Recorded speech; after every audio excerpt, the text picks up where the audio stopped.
think we can start. As other people are coming, I think we should proceed. Today, it's a very important day because we are going to discuss on how the Uganda private sector can take advantage of African Continental Free Trade Area. We'll have several presentations, discussions, and also sharing experience from the business community. And I think at this point, I don't want to talk much because I don't want to preempt others. I wish to welcome now for the welcoming remarks. I wish to welcome Mr. Francis Serena, the Executive Director of the Private Sector Foundation, Uganda. Welcome.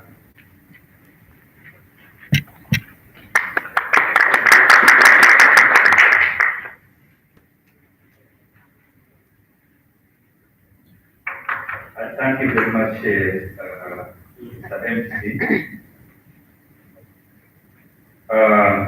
The Chairman, EABC Uganda Chapter, the CEO of EABC, the Chief Operating Officer of African Bank, members of the EABC board who are here, colleagues from the sector in Uganda, ladies and gentlemen. On behalf of the Private Sector Foundation, I'm delighted to join you as we launch yet another great milestone. I would like to extend my gratitude to the African Business Diligence platform, which is being championed by the AfCFTA Bank. Thank you for organizing the launch of this African Customer Due Diligence platform, which is actually being called Mansa Repository Platform, and the CEO from EABC, who has been here and engaging with us and sharing us the benefits of the Mansa platform. The Mansa platform comes at a time when East African companies, particularly small and medium enterprises, need to boost their trading within the ESP and the Africa Continental Free Trade Area. We believe that all East African companies will take advantage of the Continental Free Trade Area through accessing centralized source of due diligence. Here in Uganda, and I'm sharing experience from Private Sector Foundation Uganda, because we do a little bit of work that requires us to do due diligence on partners and companies we work with. On average, it costs us about 5 million to do 5 million shillings to do due diligence on a company locally here in Uganda. Now, what about if you're going to do due diligence on a company that is thousands of miles away from Uganda? So this platform is going to give us a very big opportunity and where we shall be accessing due diligence information free of charge. And whoever will have the information is going to be the winner in the African Continental Free Trade Area. Besides, access to affordable finance for Uganda business is one of the biggest challenges that hampers profitability and competitiveness of our companies because of the high interest rates. It is partly the reason why many businesses run around everywhere to look for money, and in the end, when they get the money, the businesses do not perform as anticipated. Many other businesses too borrow on short term and rely on local financial institutions for their borrowing, even if the opportunities to borrow elsewhere. So the Mansa platform is going to give us a chance to expand our territories where we can actually borrow.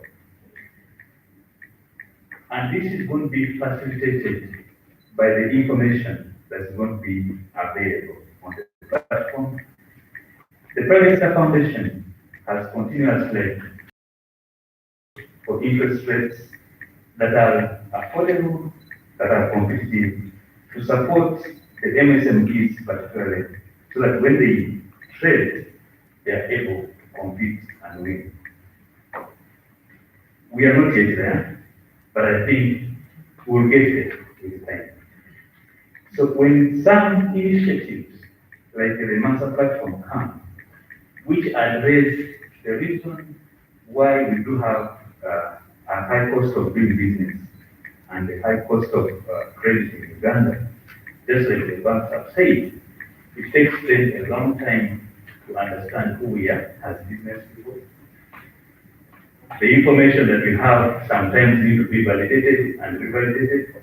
That is the cost, because sometimes our records are not so good. Now, this platform is going to do all of this, and I'm not surprised that already, as I hear, many companies, especially banks, have joined this platform to access information that is already distilled, already reliable for utilization in serving the private sector. So we hope that when many private sector companies join this platform and they have credible information, perhaps one of the challenges that banks face to lenders, which is on information availability and the reliability, would be that in the end, we'll find ourselves contributing to reducing the cost of doing business in Uganda. DSFP will continue to sensitize our members about the benefits of registering on this platform. We will do whatever it takes. We shall use our media channels, we shall use our networks, we shall have workshops, we shall talk to everybody, so that we join, because the benefits are immense. I therefore invite our members, the members of private sector. We are about 270, those are mainly associations, but under the 270, we are almost 1 million business establishments.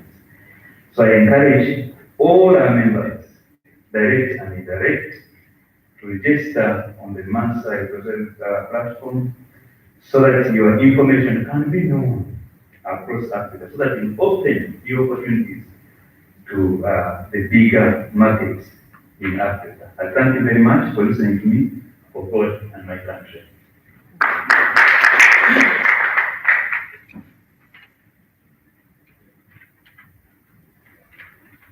Thank you very much, Mr. Serena, for those highlights, detailed highlights on the emphasis and on the importance of the Mansa platform and also importance of African market.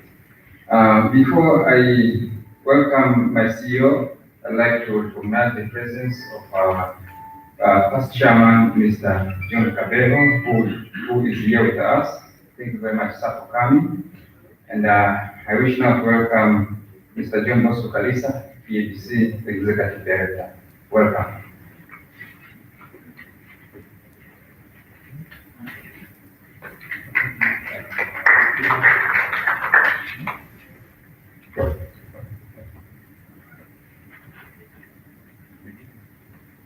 Thank you very much, Zephania, the moderator. Good morning, everyone. Allow me to also recognize the presence of our former chairman of ABC, Jim Kalemo, who is with us. You're most welcome. Also allow me to recognize our vice chair of EABC and the chairman of the Uganda chapter, Simon Ahelu. Please raise your hand for recognition. Again, allow me to recognize and thank my brother Francis Serena, Executive Director for Private Sector Foundation of Uganda, our host. Thank you, our brother Francis. Our partner, from AfCFTA Bank. We do have Mr. Makeleke. You're most welcome. Mrs. Mori, she has not joined us, but she's on the way, joining us. We do have other colleagues from Malta. Please raise your hands for recognition. We do also have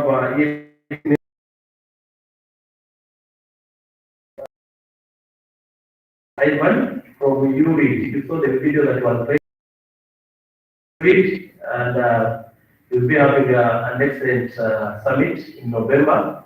Everyone will be invited, and we'll give the slot to Ivan to talk about the URI. That's youth in the business, who are also playing a critical role in championing the Continental Free Trade Area, especially encouraging the youth to take their advantages. I would also like to recognize our presenters this morning, the one who will deliver insights about the opportunities and challenges of CFTA, Dr. Isaac Shinyekwa. Dr. Isaac has done a great work on trade-related issues. Isaac, please, maybe you may raise your hand for recognition. And Adrian Yao. Adrian is an expert in customs and tax. Is based in the EABC office in Arusha. Yeah, from the EABC perspective, again, I would like to thank the Private Sector Foundation of Uganda and AfCFTA Bank, and all our members, the business community, the business leaders, the champions of the industry from all different sectors for joining us in the launch of the African Custom Due Diligence Platform. This is a very good initiative, and we are happy at ABC to be associated with this platform. My brother Francis did highlight the advantage of registering under the platform. Generally, what to listen to World Bank did a study on the benefits of the CFTA. One of the studies, they say that when you reduce the compliance costs and NTB at the African Continental Free Trade Area, would gain income of $300 billion compliance costs and the removal of NTB for intra-regional trade. So I think this platform comes at the right time in terms of enabling businesses to take advantage of our regional integration opportunities and our continental opportunities, the CFTA. And again, I'm happy and excited that the board members who are here, Jim, Francis, and our vice chairman, EABC is the first regional organization to host this platform, and I will be calling upon all our members, all our national focal point to drive this agenda. It is very interesting really to see recently the World Bank did a report, it's African United Nations Economic Commission for Africa and African Union and the African Development Bank. They did a study. They say that despite all the challenges we have among the lakes, there are 8 lakes recognized within Africa, including ESC. But it is still clear that ESC is ahead of other lakes. Despite all the challenges we're talking about, so they analyzed all the indicators. Out of 5 aggregated indicators, the 4, the best performing lake is East Africa. So despite all the hurdles we have, all the challenges, we are still doing the best. We are still the best lake. And that is done by the private sector. Private sector is playing a catalytical role in the development of the region. Even before the COVID, the average GDP growth rate was around 6 to 7%. Some countries were almost reaching 10%. Maybe Rwanda, I think Tanzania and Kenya were almost approaching 10% growth rate. The growth and the front knows that everyone knows who is here, is anchored on productivity. It is anchored on how best our farms are able to compete at the regional level, at the national level. So we are here as EABC and the AfCFTA to launch this initiative to understand what are the issues, what are the barriers that impede trade across the region at the national level. And as you know, that at the ABC, we do a lot of advocacy. Again, our chairman is the chair of our advocacy committee. We do a lot of research looking at the common sanitary, domestic taxes, NTBs, trade remedy committees, issues related to standards, SPS, all these in aggregate they affect our intra-regional trade. But I'm happy that we've of recent established what we call technical working group between ESC and the EABC is our national focal point. So for us, we elevate issues at the regional level, but we collect those issues from the views from the business community from all our national partner states. So I'm happy that once we are going to undertake this initiative with MASA, PSFU is going to be our focal point. It's going to continue this initiative, rolling out to everyone. You know, when I met Francis, one of the challenges he highlighted was the issue of language. Say that SMEs, most of them cannot speak English or French. Is there opportunity for EABC? Is there issue opportunity for EABC and MASA? Is there opportunity for EABC and MASA to translate some of the documents into our local languages? Because if the Continental Free Trade Area is to support the growth of SMEs, how best can we promote inclusion, bring on board the youth, women, and other SMEs that are not the medium company that understand those languages. So the issue of languages has been highlighted, and I'm happy the team from MASA here will work together in terms of translation so that we don't leave anyone behind. Let me briefly highlight some of the areas that we are going to embark on and why MASA is very important. I think one critical area for MASA is to de-risk our business, is to build trust and confidence among the business community across Africa. I remember one of the colleagues was mentioning that a number of the international banks have left the continent because of mistrust. And when you look at even at the banking sector, our development banks, our commercial banks, why is it that the interest rate in Africa is very high? When you speak to the bankers, they say it's high because it is risk. There's no confidence in it. And really we have mistrust among the borrowers. The non-performing loans are growing. When they grow, it means also the risk. The monitoring risk is very high, the coordination risk is very high. How do we de-risk our business? So I think that this is the solution. The MASA platform will offer the solution in terms of building trust and confidence. Know your client, know your customer better. And I'm happy that when we started, before official launch, when we started, out of 28 banks, already 10 are on board. They have registered for this platform. That demonstrates the commitment and understanding how this platform is going to de-risk our investment, our business across the continent. It will offer enormous opportunities to trade and benefit from continental free trade area. Therefore, EABC is engaged in this drive to support the private sector, the region to appreciate the benefits of our flexible partners and the services that are timely for business and they build back better. The platform also offers more benefits to SMEs because it reduces the compliance costs, as I mentioned, and it also creates more opportunities for SMEs, especially women and youth.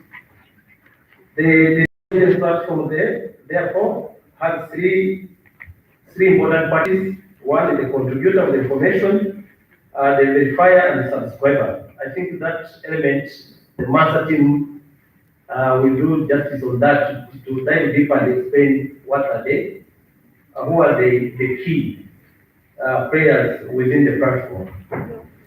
So I don't really want to preempt the discussion that are going to follow, but I want to really appreciate and recognize the presence also of our chairperson and very strong supporter of investment and digital integration, Dr. Maggie, because please, you're most welcome. We are very excited to have you to participate in this launch. So with those few remarks, allow me again welcome my Vice Chairman, Simon Kahel, to deliver his opening remarks. Asantini, Mwebalenyo, wish you a good deliberation and a good launch. Thanks.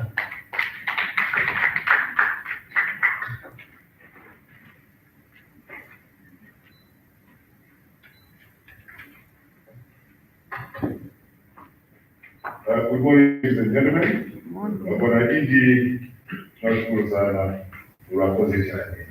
I had you developed a couple of languages. Please give him a round of applause for a very good delivery. This morning's discussion. First, allow me to acknowledge Private Sector Foundation of Uganda, represented by Executive Director, Mr. Francis Kisili. Thank you very much for your remarks as well, and for leading us. And my predecessor, our chair, whom I will ask to please stand for full recognition.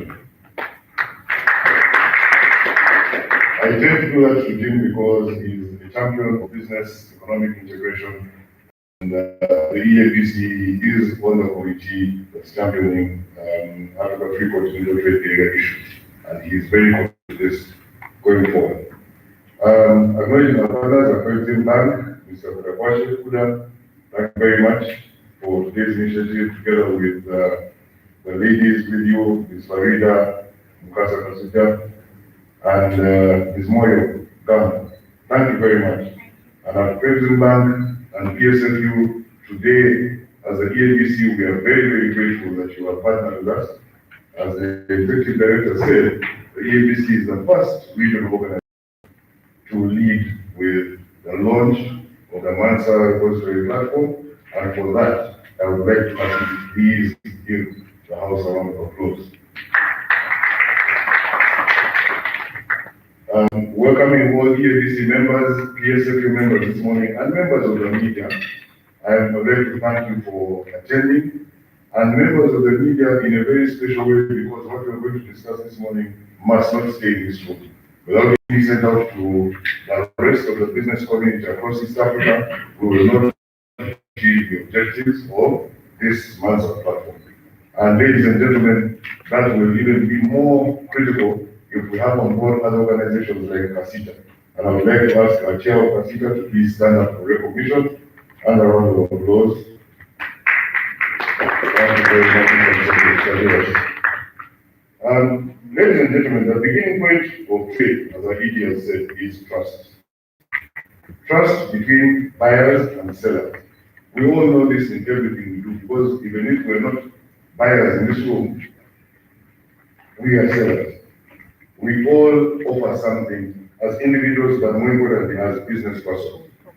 And this is key in the private sector, because the private sector cannot operate without finance. Again, stressing what the ED said here.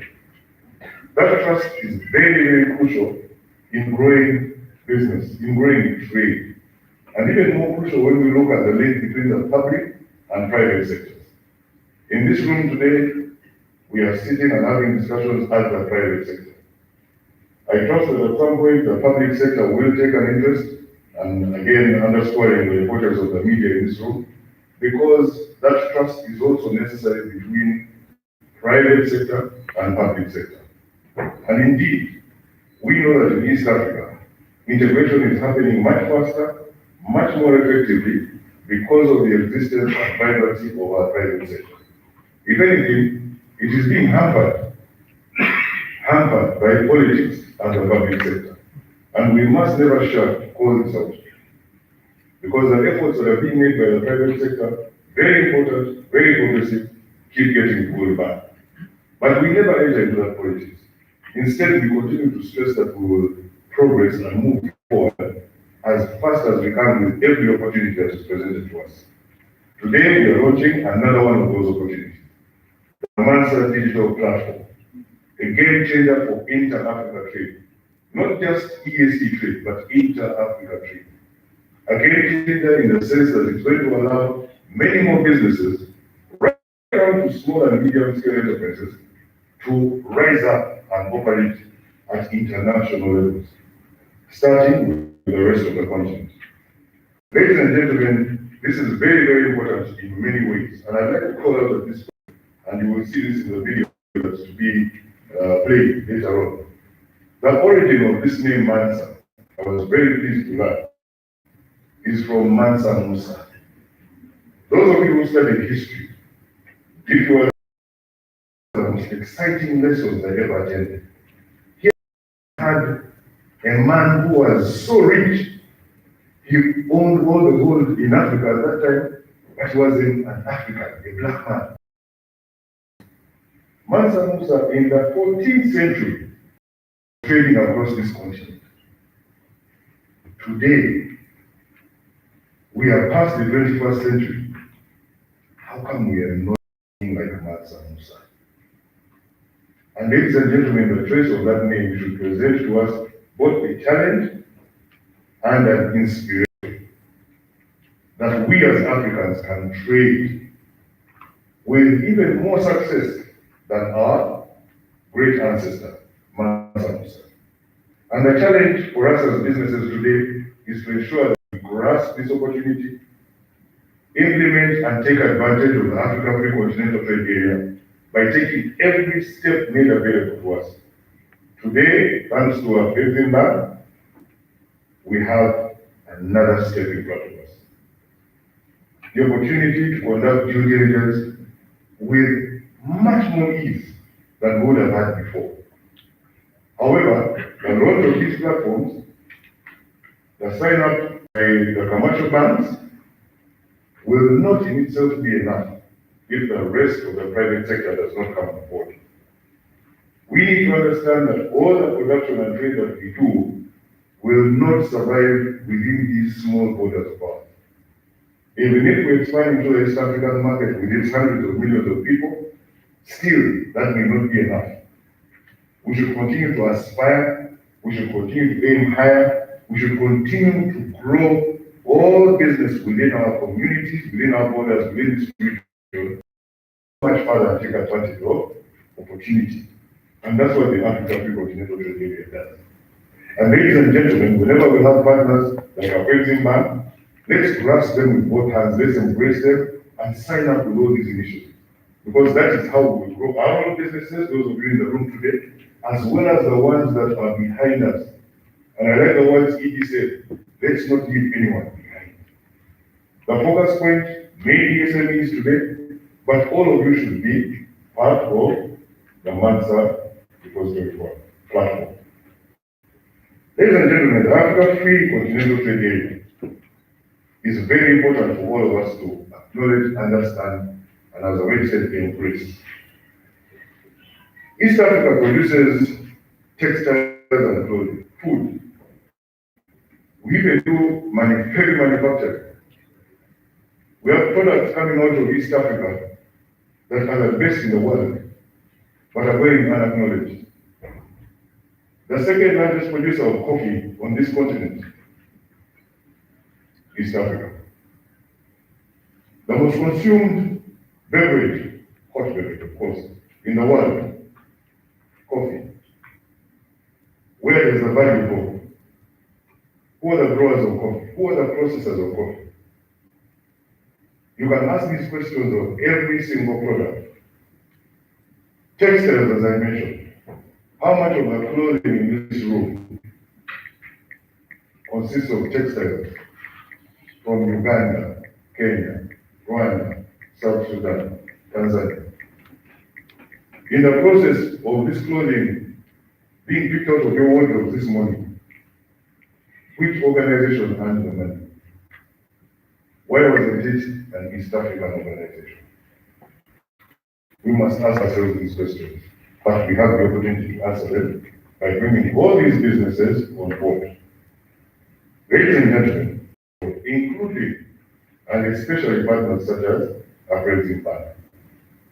Today, the call upon all of us is to take the Mansa customer due diligence platform extremely seriously. Let's make it our #1 agenda and turn it into an anthem that will not just be sung, but danced to and built as a new value for all small and medium-scale enterprises in this region.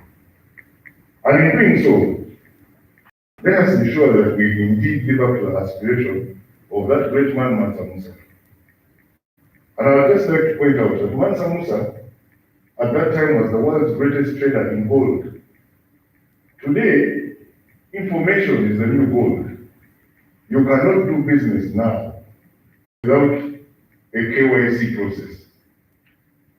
You cannot do business without a KYC process. You can sell tomatoes by the roadside, but you cannot trade in a meaningful manner.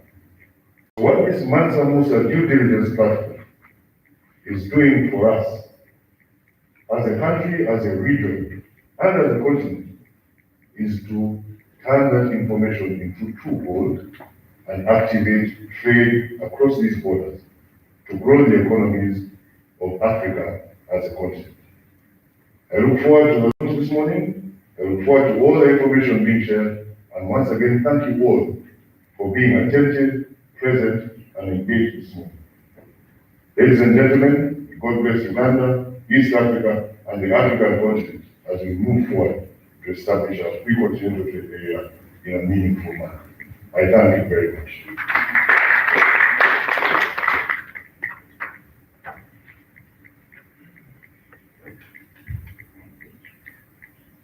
Thank you very much, previous speakers, Mr. John Bosco Kalisa, the Executive Director, for the highlighting of the issues of trust and how the Mansa can help to build the trust and confidence to the businesses, and also on how it will help the reduction of compliance. And also our chairman has given us a very nice insight. He speaks about that we should do more than our ancestor Mansa himself.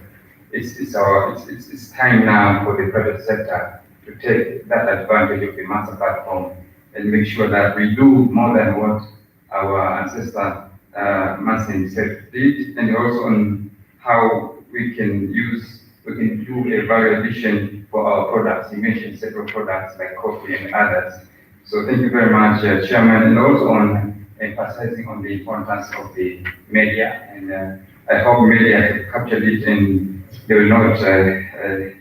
They will make sure that all the world knows about the Mansa. Thank you very much, Chairman, for those very insight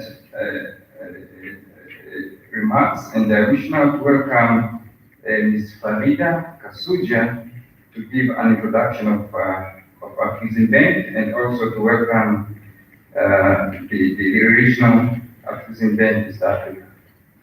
Yes, welcome.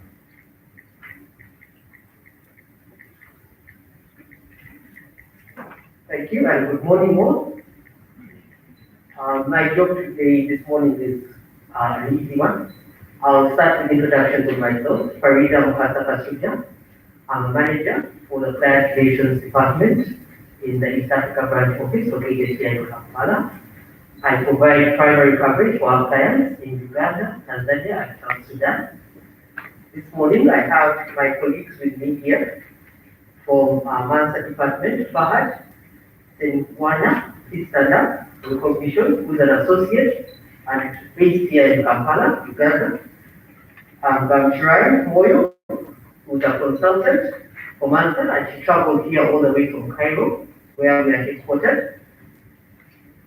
Madame Maureen Mba is the head of the Mansa department from Cairo. She just flew in this morning. She'll be joining us shortly.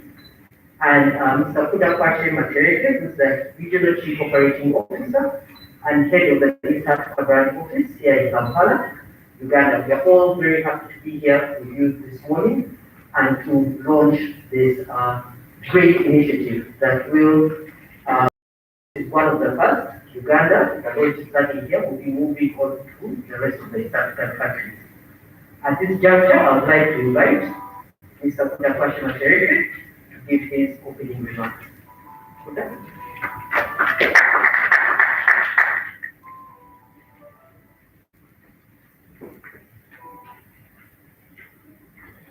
Thank you very much, Farida, and good morning, ladies and gentlemen.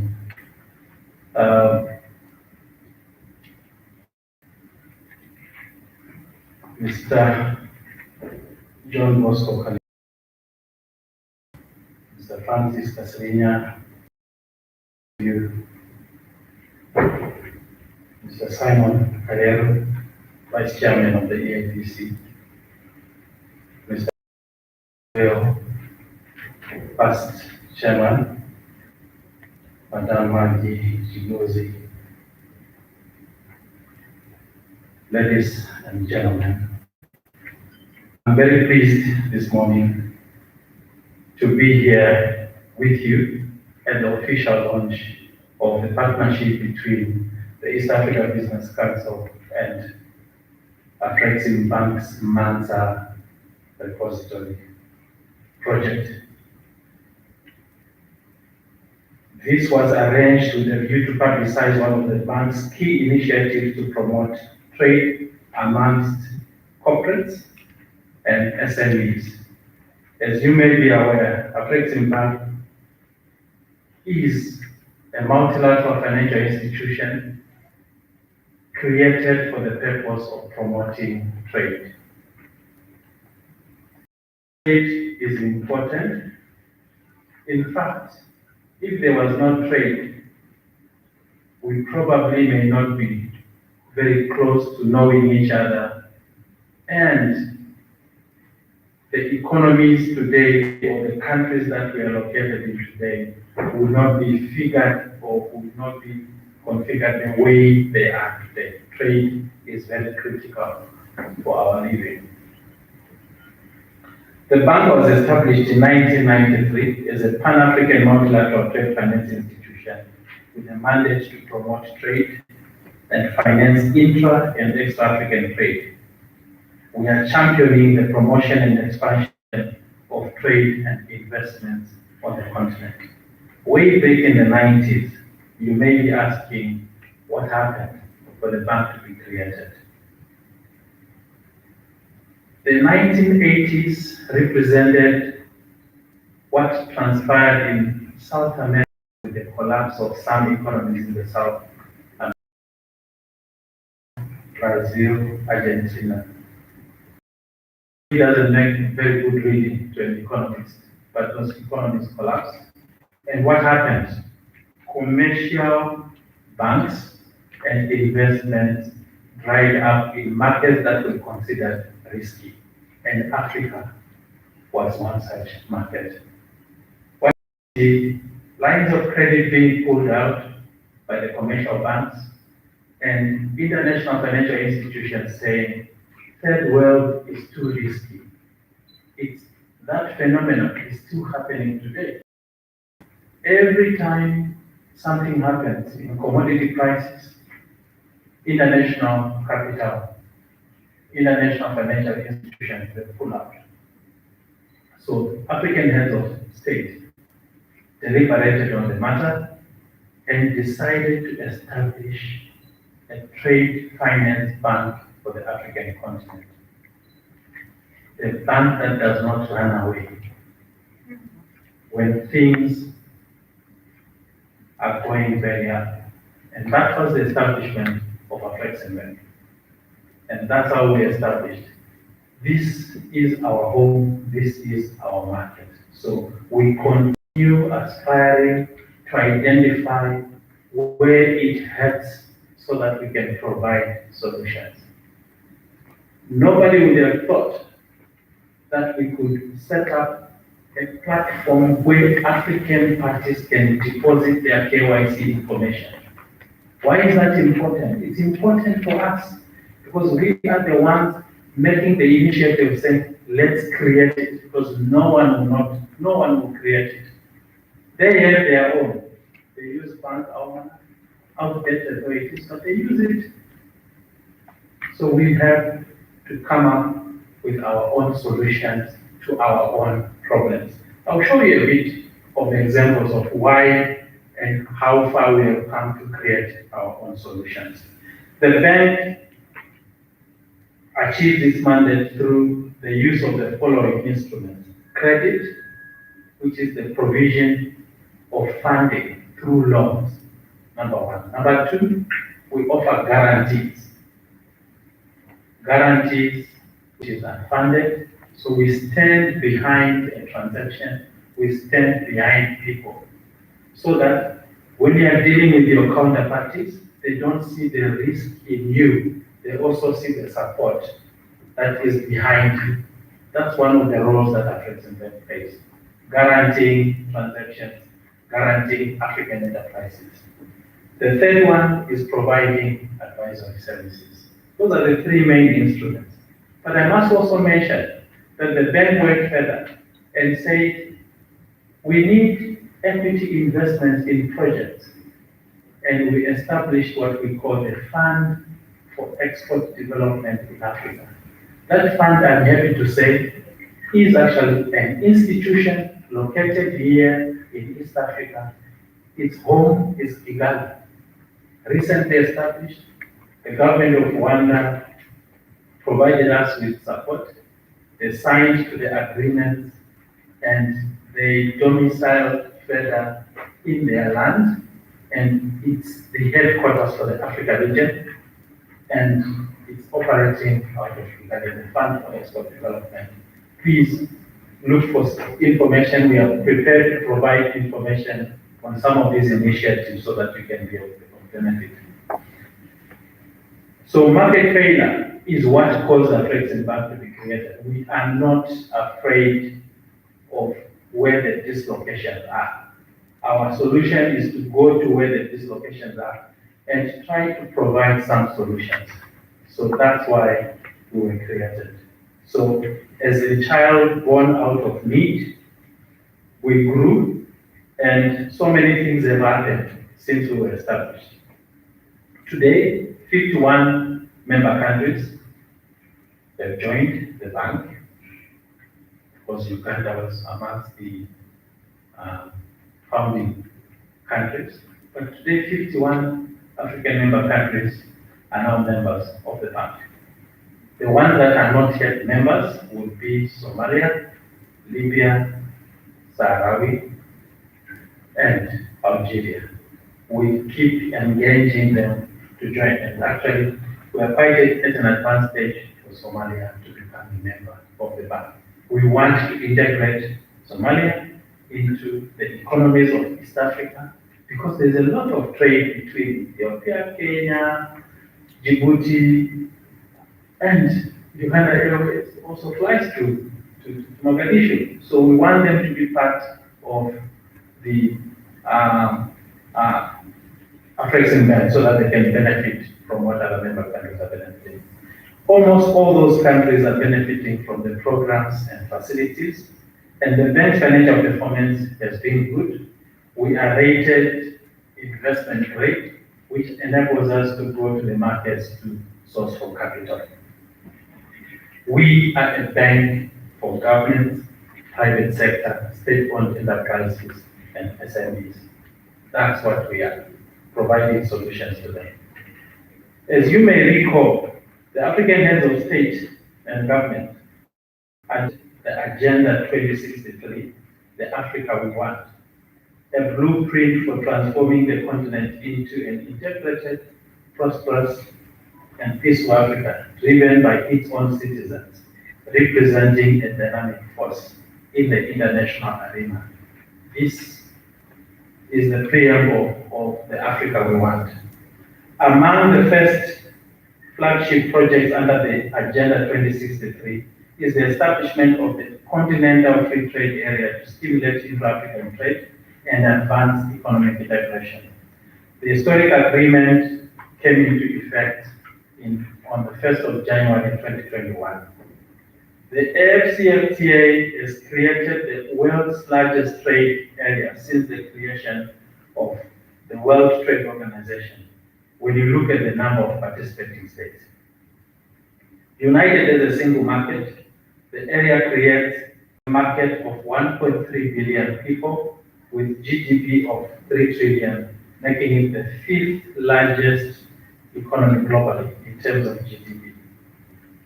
It promises to revolutionize trade, reshape markets across the region, and boost output in the manufacturing of and provision of services.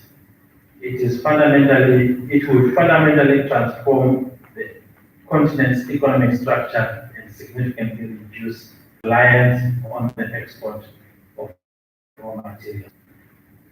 At AfCFTA, what is our response to this development? We have seen the Continental Free Trade area coming, and guided by our mission objectives as to stimulate Africa's transformation. In the context of Inter-Africa trade, we are deploying and implementing the following initiatives to support the Continental Free Trade area. Number one, African Payment Settlement System. We call it PAPSS.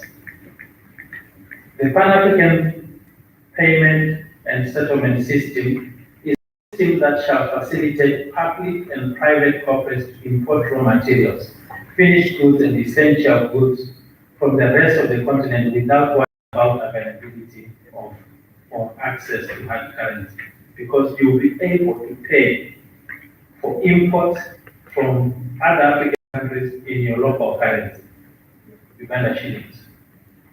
AfCFTA is backing the payment system with a $3 billion overdraft facility to allow central banks clearing of the net position. I'll give an example. If Kenya and Uganda, Kenyans and Ugandans trade with each other, so people take their goods to Busia, they will receive, the trader from Uganda will receive Uganda shillings. The trader in Kenya buying from Uganda will pay in Kenya shillings. It is up to the two governors to settle each other the net at the end of every cycle of the trade.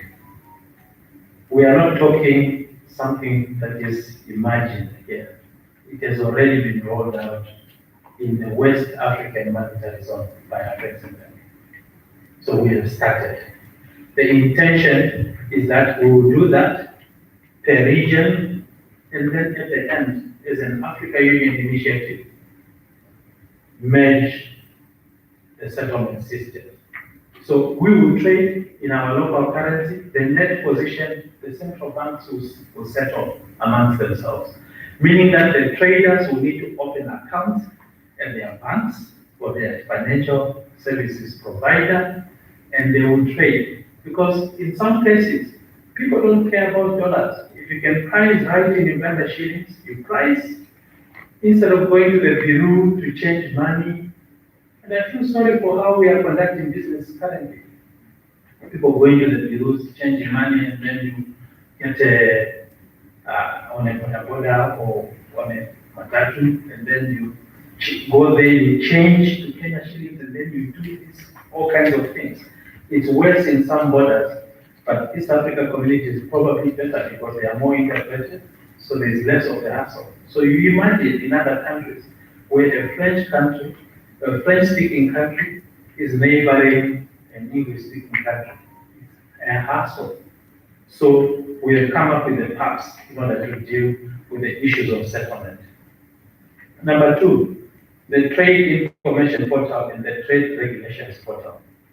This will equip Africans with knowledge of the African continent, improve access to information about the market opportunities, and help us to build business links across the continent. If we are approached today, like we get approached, tell me who is the supplier of wine in Ethiopia. I want to buy from them.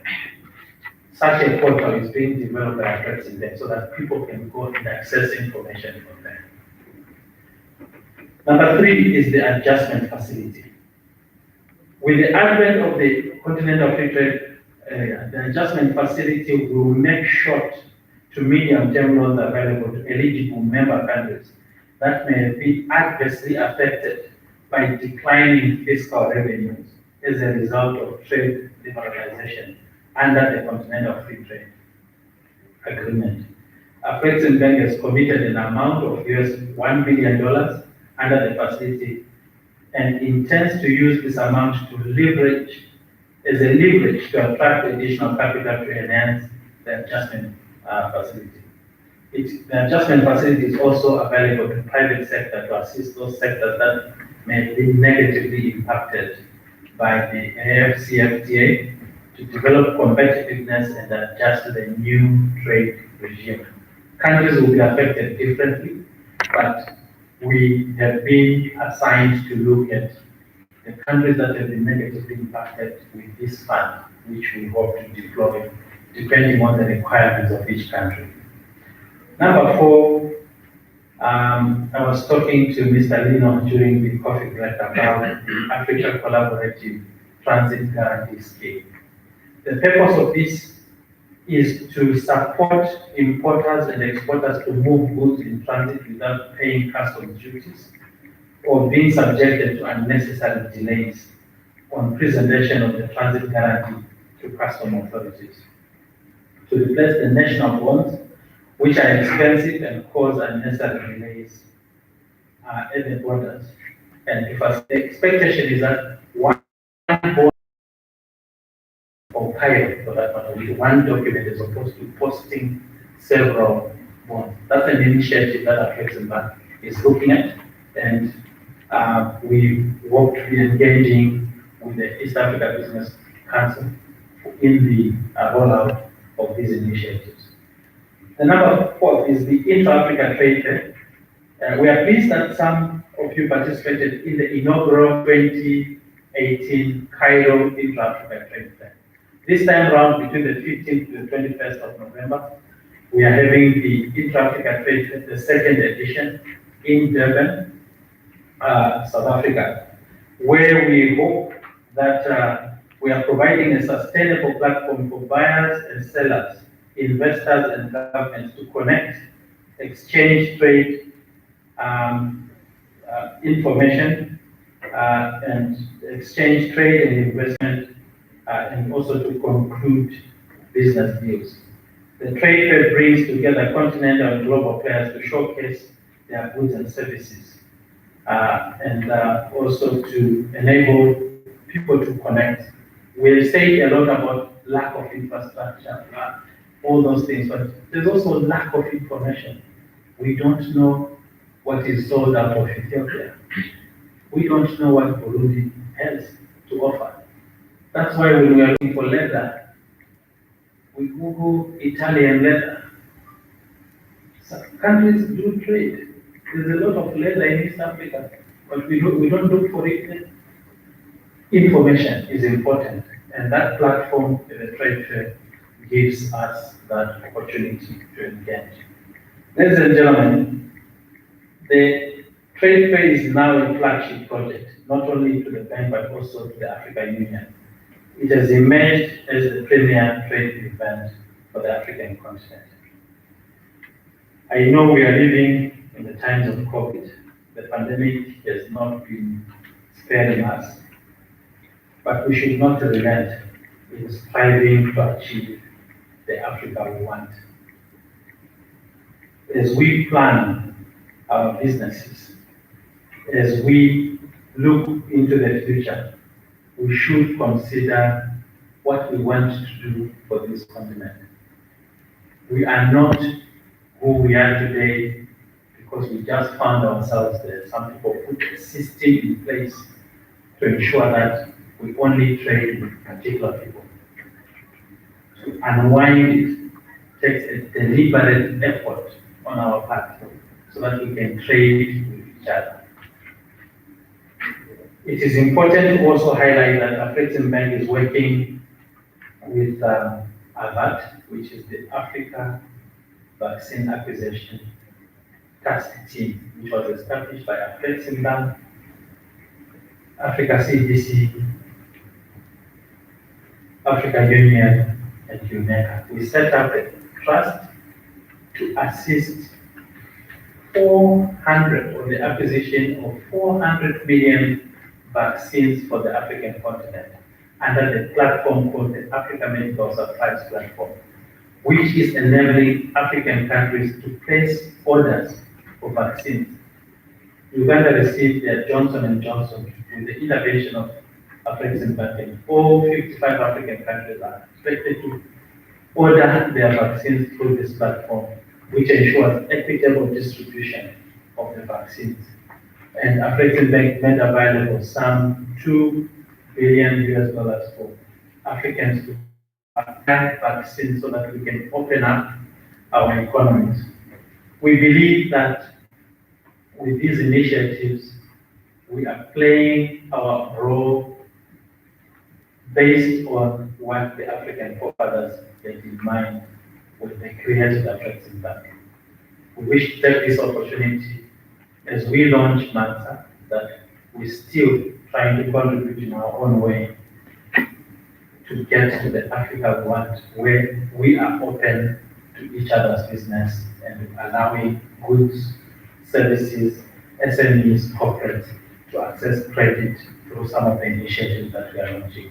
I wish to thank you very much for your time and I wish you good deliberations. Thank you very much.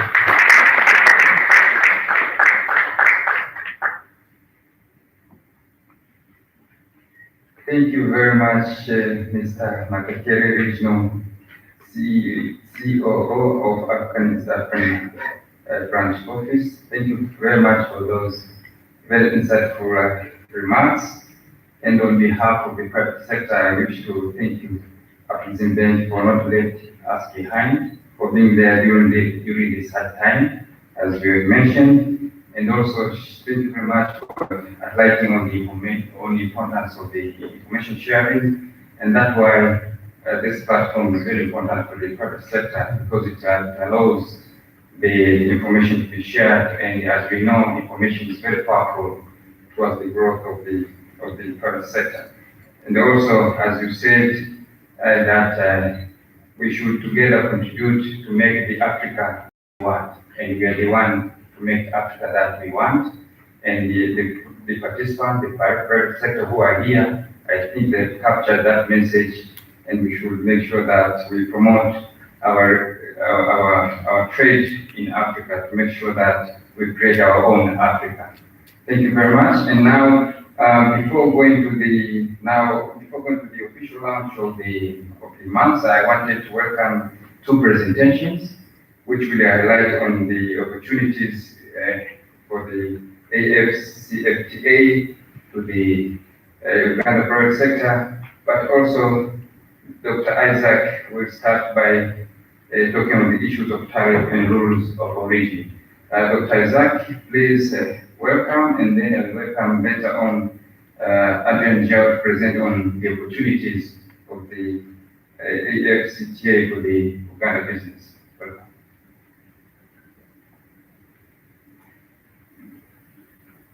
Permit me to remove my mask. Good morning, ladies and gentlemen.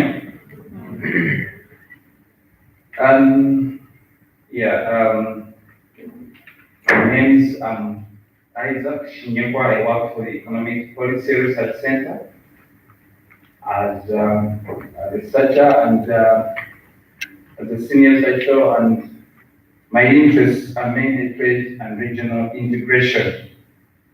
I'll be very fast.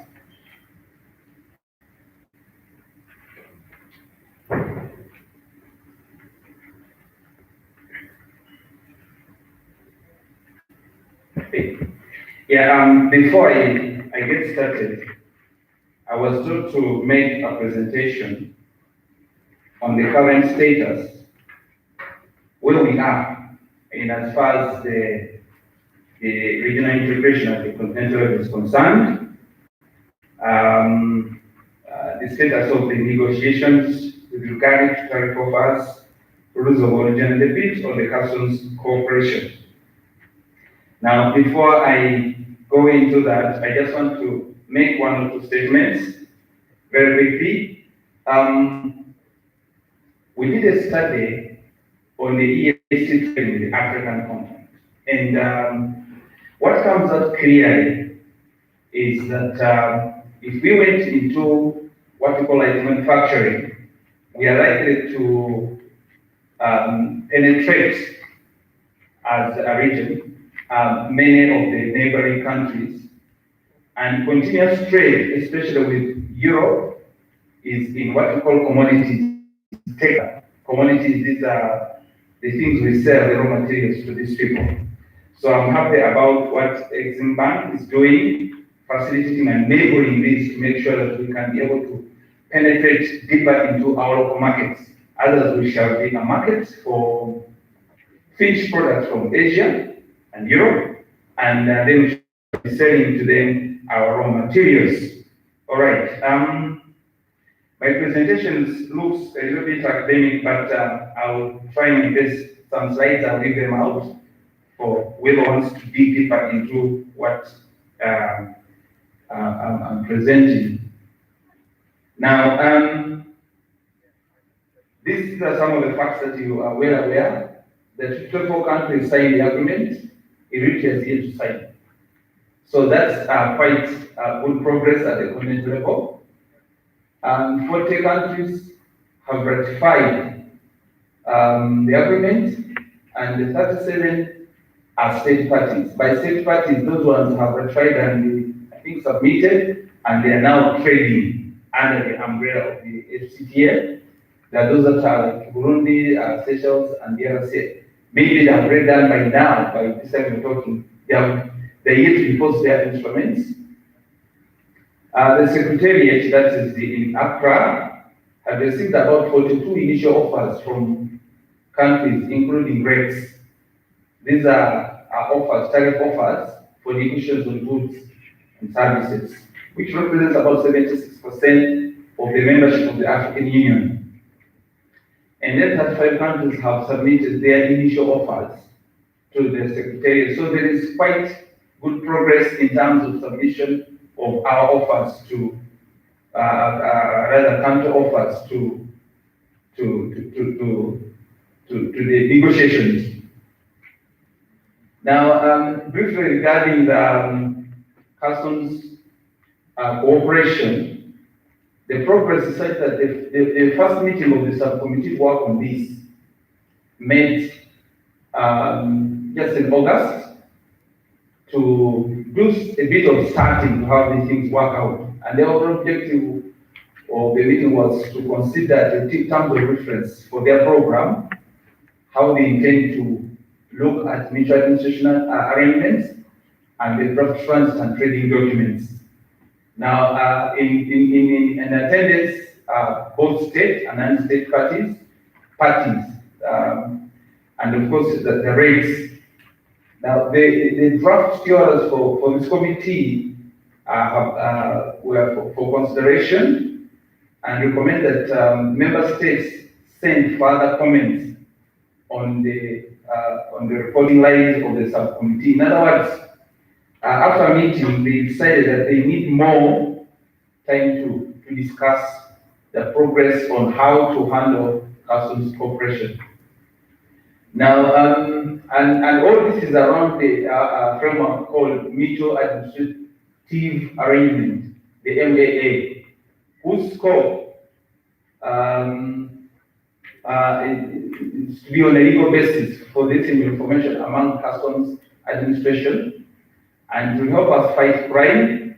It will foster cooperation among customs administration, the AfCFTA.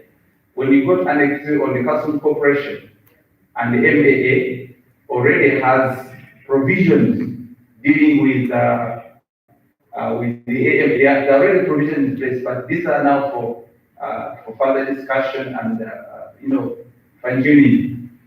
Of course, there are questions as the scope of the legal implications of the MAA document, which need further clarity.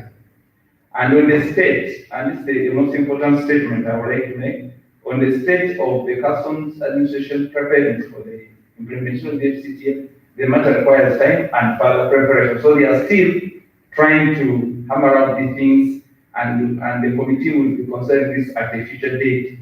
So briefly about the customs administration. Now, with regard to the rules of origin, which are the legal provisions used to determine the nationality of a product. Does the product emanate, come from our African countries, or does it come from outside? Okay? Yeah, they specify the conditions under which a product traded between the parties to the government can claim economic origin status, and therefore benefit from the preference offered by what? And you know that it's a passport, without the rules of origin being favorable, you're just wasting your time. So the AfCFTA follows a general approach to the rule of origin, and that is similar to the one used by other rates, the EPAs and others. Now, preferences are available only to products where it can be demonstrated that they are of economic origin of one or more state parties of the AfCFTA. And broadly speaking, this approach requires that products are wholly produced in the AfCFTA, or where non-originating inputs are used. In other words, inputs into that product don't originate from within the AfCFTA. These are substantially transformed within the AfCFTA state party to go under serious transformation, where we even change the HSC code to another one, what we refer to as accumulation. And this is the system that we use for our rules of origin.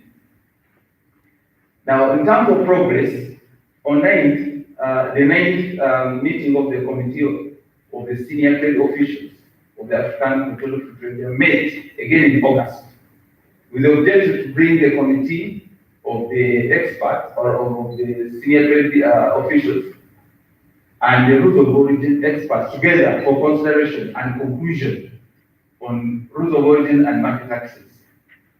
On the issue of legally implementable schedules of tariff concessions, progress on the tariff offers is about 86%, if a figure to take.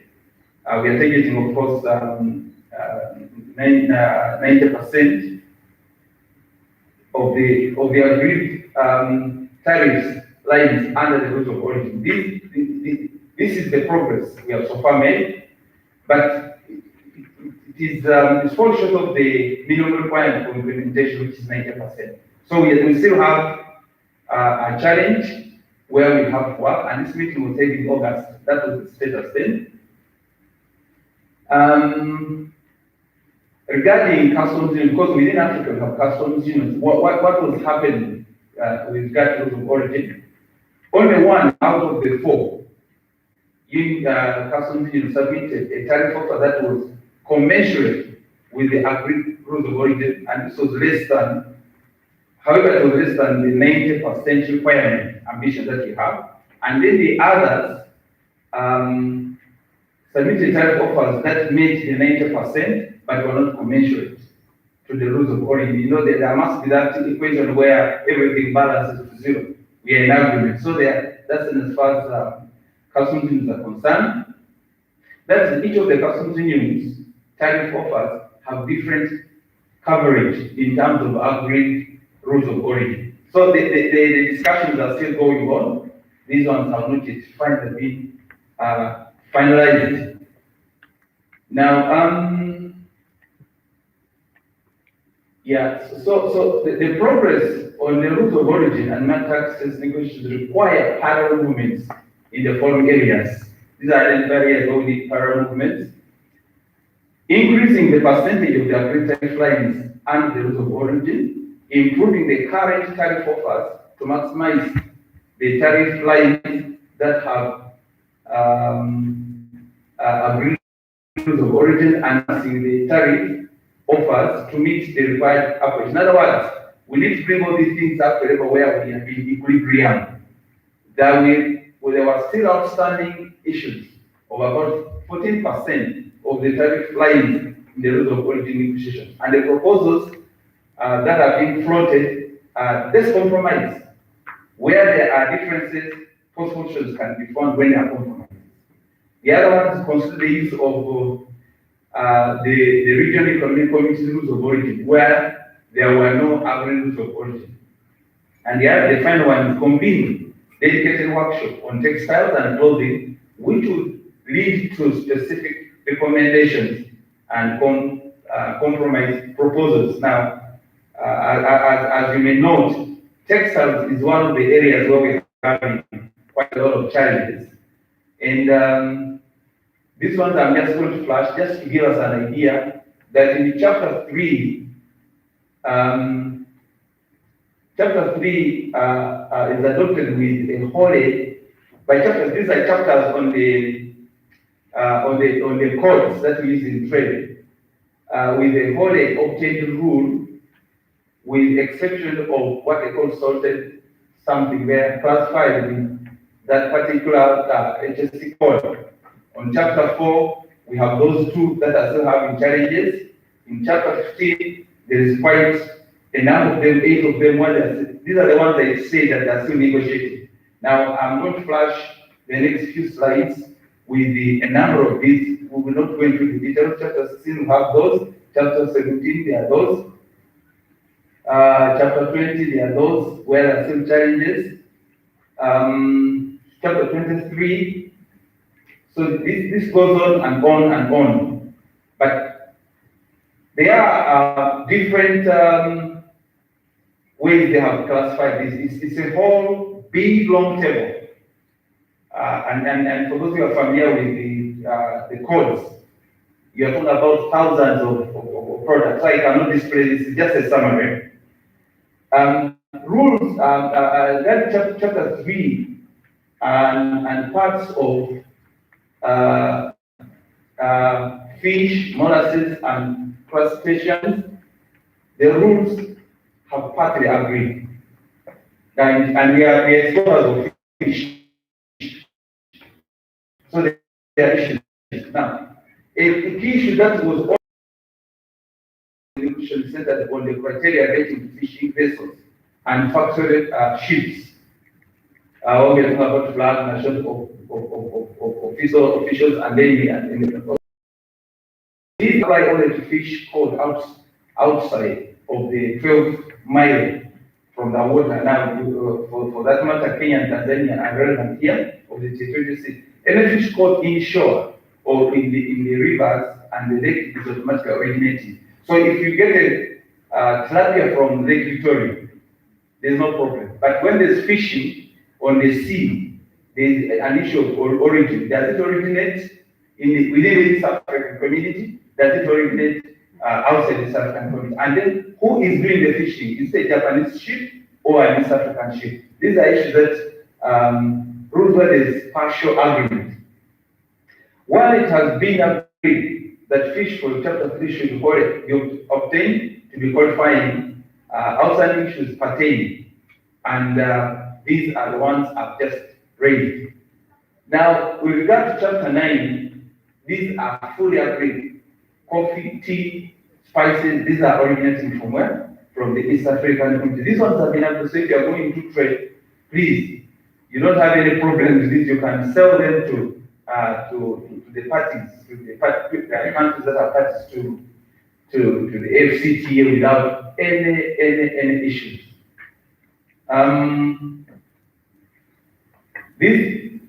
Regarding chapter 24, there are still issues. Rules partly agreed. The chapter rule has been agreed and requires that all materials of chapter 4 are be wholly obtained. Of course, there could be exceptions on some of the key ingredients that are supposed to be put into this. So there's a partial agreement.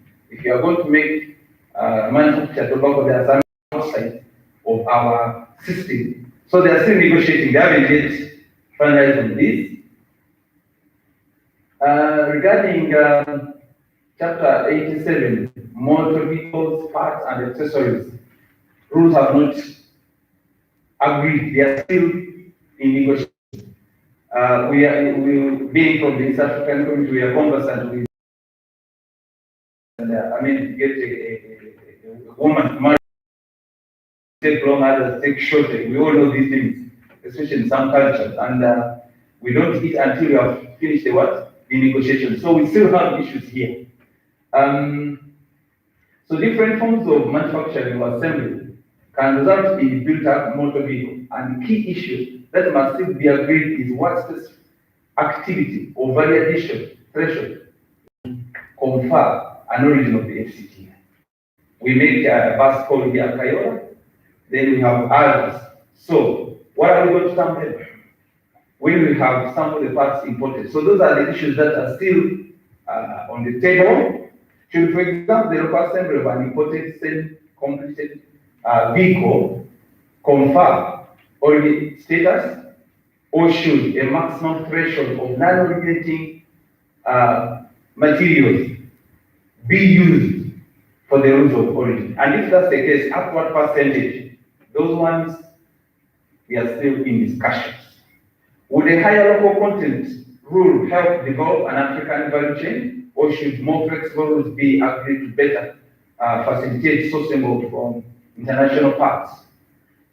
Now, there are some suggestions. A compromise position of 60% with the clear definition that will constitute manufacturing and assembly is being considered. So the negotiations are going on. That's the point I'm trying to make here. Regarding rubber and articles of rubber, I think here we have agreed. There's no big issue here. We have an agreement on what to do, so I will not dwell so much on that. And then the rules part agreed when it comes to textiles. Textiles are a big issue. Only a small number of tax lines from chapter 50 to 63 represent clothing sector have rules of origin criteria. We have a bunch of issues here. This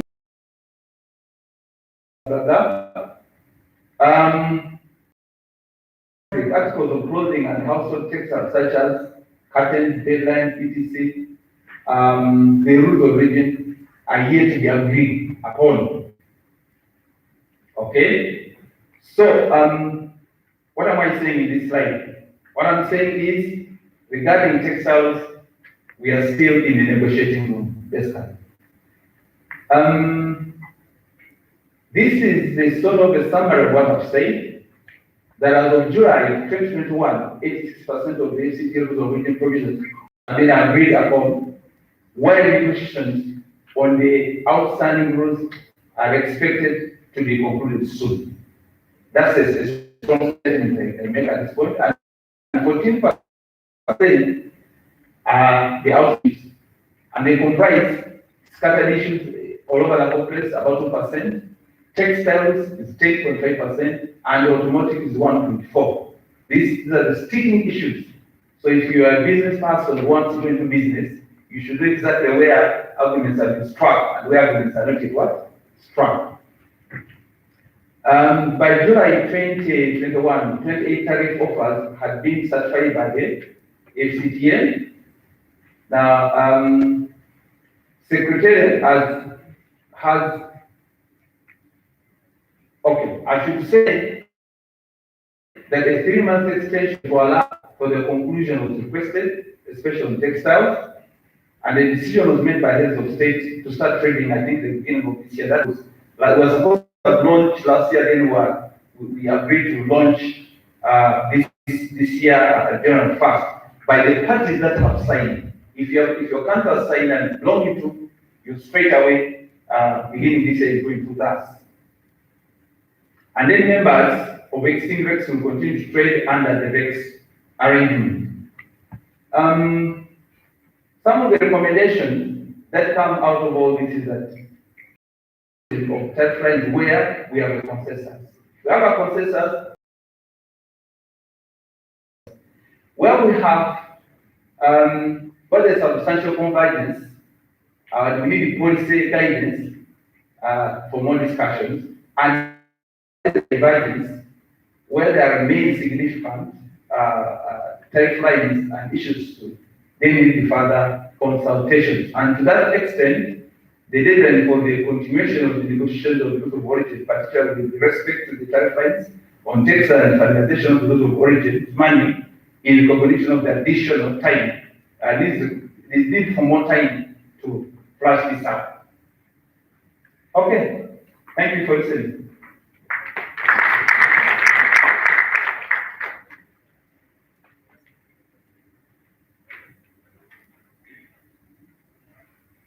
Thank you very much, Dr. Isaac Shinyekwa, for insight on issues of tariff and rules of origin.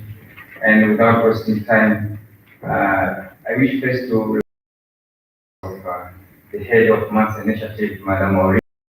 You can just stand up and I'll give you time later on to speak much, but thank you very much. Mr. Adrian, welcome just for a few minutes to give informational opportunities for the Uganda private sector and the African markets.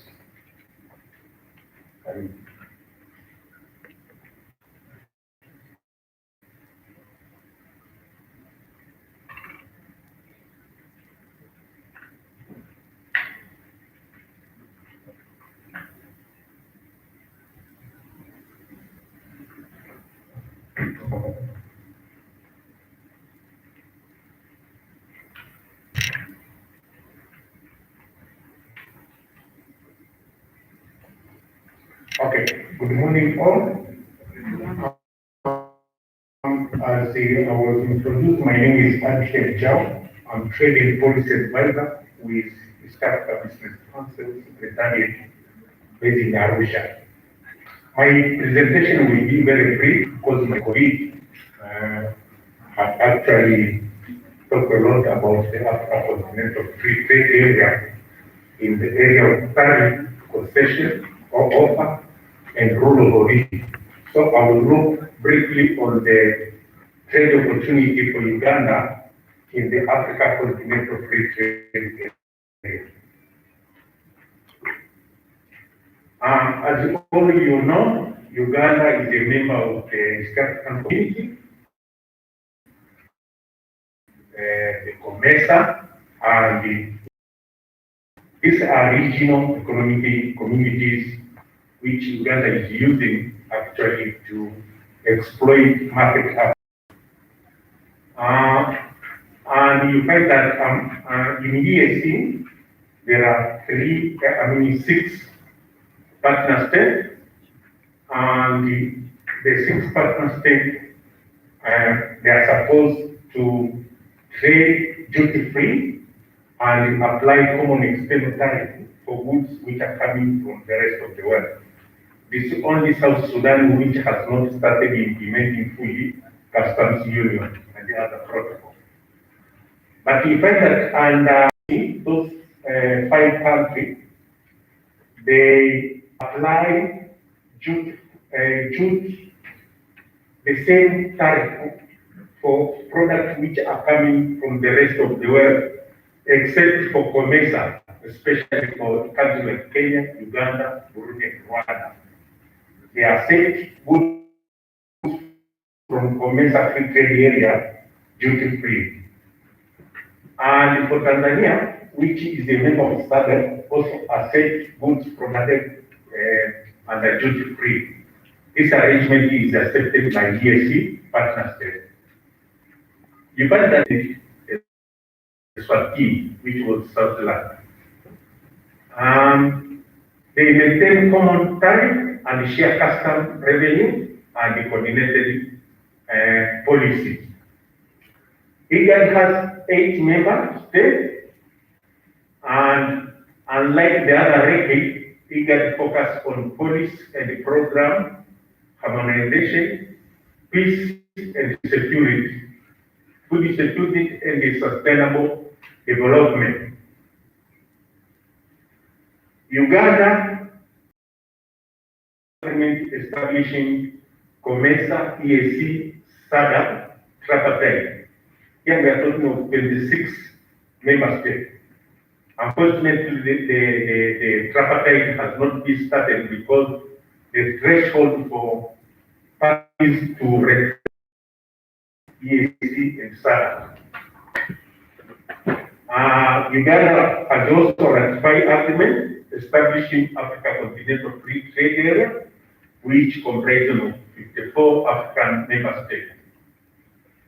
And we know Uganda Free Trade Area, EAC was negotiated because it's a customs union.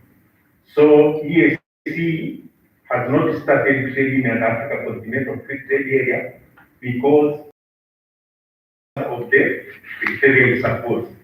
First is the issue of the EAC tariff offer to the Africa Continental Free Trade Area has not reached 90%, which is the threshold for countries of start trading, because you are supposed to meet 90% time liberalization.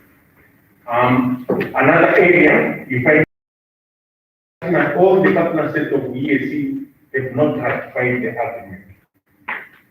We have a South Sudan which has not ratified, and even has not deposited the instrument. Now, when we are talking of Africa Continental Free Trade Area, we are talking of the combined population of 1.3 billion people and a combined GDP of over 3.4 trillion. That is the market we are talking about. And in the free trade area, we are creating a single market for goods and services in hope of boosting trade among its part members.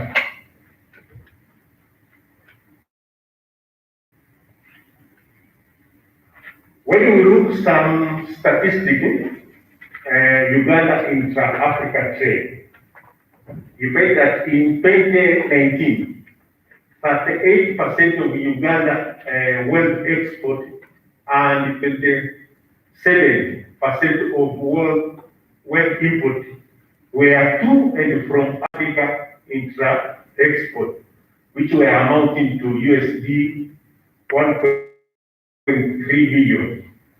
And we are saying 16% less than 28 when you compare to 28. And intra-import to US 2 billion. And we are saying in terms of import, there was an increase by 47%. Main exports include coffee, sugar, and tea, and gold amounting for 48% of Uganda intra-Africa import. Products include flat or non-alloyed products and crude petroleum. 3% and 31% export go to Kenya and Sudan. But 8% of Uganda intra-Africa import sourced from Kenya and 20% from Tanzania. Apart Uganda mainly trade with EAC, COMESA, and IGAD member states. So when you look why Uganda trade mainly with EAC and COMESA, you find it because of the preferential tariff arrangement which is there. You can import duty-free from COMESA or EAC, and you can export duty-free to EAC or COMESA. And this gives now opportunity for Uganda now, when we are talking of African on African market under CFTA, that the tariff will be eliminated. So now Uganda can change the pattern, trade pattern, where they will look at the other market. Goods imported into Uganda from EAC and COMESA member states are duty-free, as they have said, and imports elsewhere include, for example, DRC, Eritrea, Ethiopia, Eswatini, and Somalia attract the MFA, most favored nation EAC common external tariff, which is 0 or 10% for intermediate goods, 25% for finished product. But also under EAC, there is a list of some 55 tariff lines, which are higher tariff, starting with 35 up to 100%. For example, if we are importing sugar from outside EAC, it's supposed to be 100% import duty. 1% and the 3% of Uganda intra-Africa export are African countries outside EAC and COMESA. The main export products include coffee, petroleum oil, which is not crude, and medicaments. Outside EAC and COMESA, Uganda mainly from South Africa. This export respectively account for 5.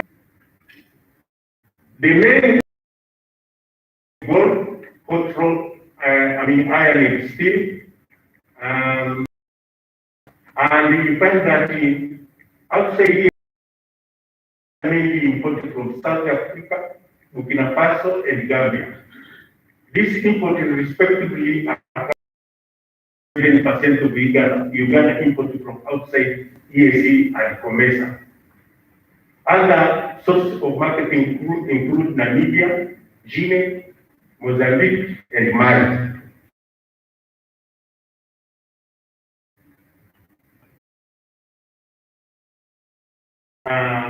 Can find under is the export potential to Africa. If we are exporting maybe to other EAC where you can enjoy preferential tax treatment, when the Africa also provides that preferential tax treatment, Uganda can diversify the market and start exporting to those countries. But also there is some countries, Uganda, big sugar, chemically poor sucrose, coffee, not roasted, maize, seed for soybean. Here you can start with Kenya, Sudan, Tanzania, Morocco, South Sudan, Burundi, Algeria, Zambia, and South Africa. We are looking at the benefits in Uganda when we are talking of the CFTA. First of all, is generating new jobs. We are saying for Africa, the working population for East Africa is expected to increase by 8.6 million individuals annually between 2015 and 2030. The effective implementation of CFTA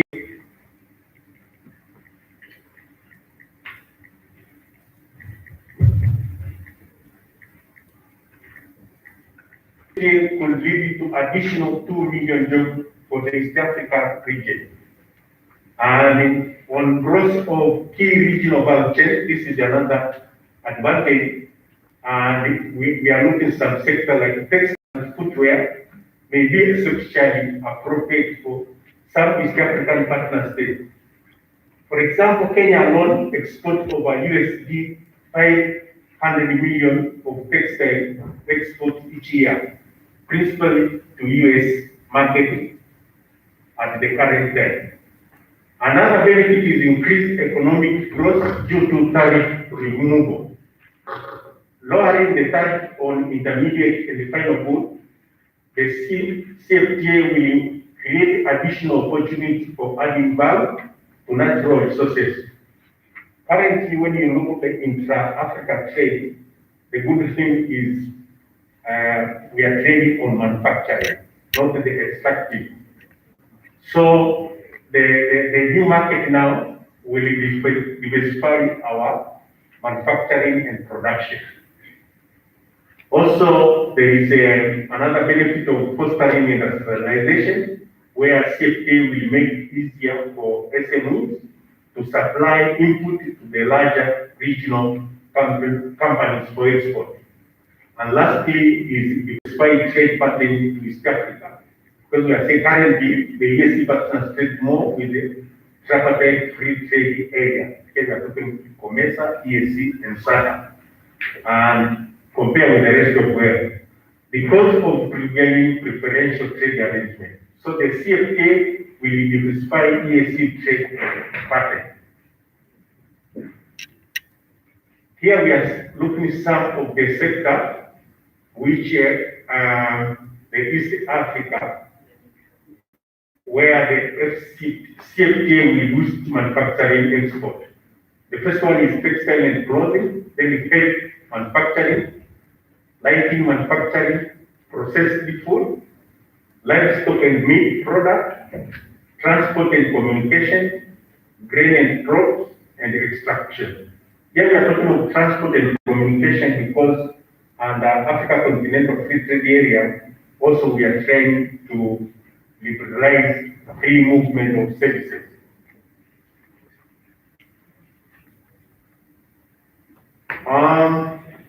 The red and viable market.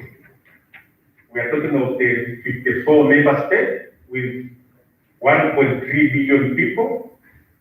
And here is an opportunity for investors in various sectors, especially manufacturing and services. The Africa Continental Free Trade Area will create an expanded single market of 1.3 billion people, youthful population and growing middle class, with consumer spending of close to USD 4 trillion USD. Also, we are talking of a combined GDP of 3.4 trillion USD, where we see an investor confidence in the continent. Africa countries have agreed to eliminate 97% of tariff rate on intra-Africa trading goods. We are starting with 90%, then we have 7%, which will take some time, and then 3% is the exclusion. The Africa Continental Free Trade Area Agreement also promised to address non-tariff crime, which will help reduce cross-border trade, cost for business and people. Then also we are going to improve investment regulatory framework. And another advantage is value chain growth because of the seamless integration into the continental and the global value chain. Now we are looking at some of the challenges which may prevent or may make it difficult for the private sector to take advantage of the benefit offered by Africa Continental Free Trade Area. One is where cost of trade or transaction cost.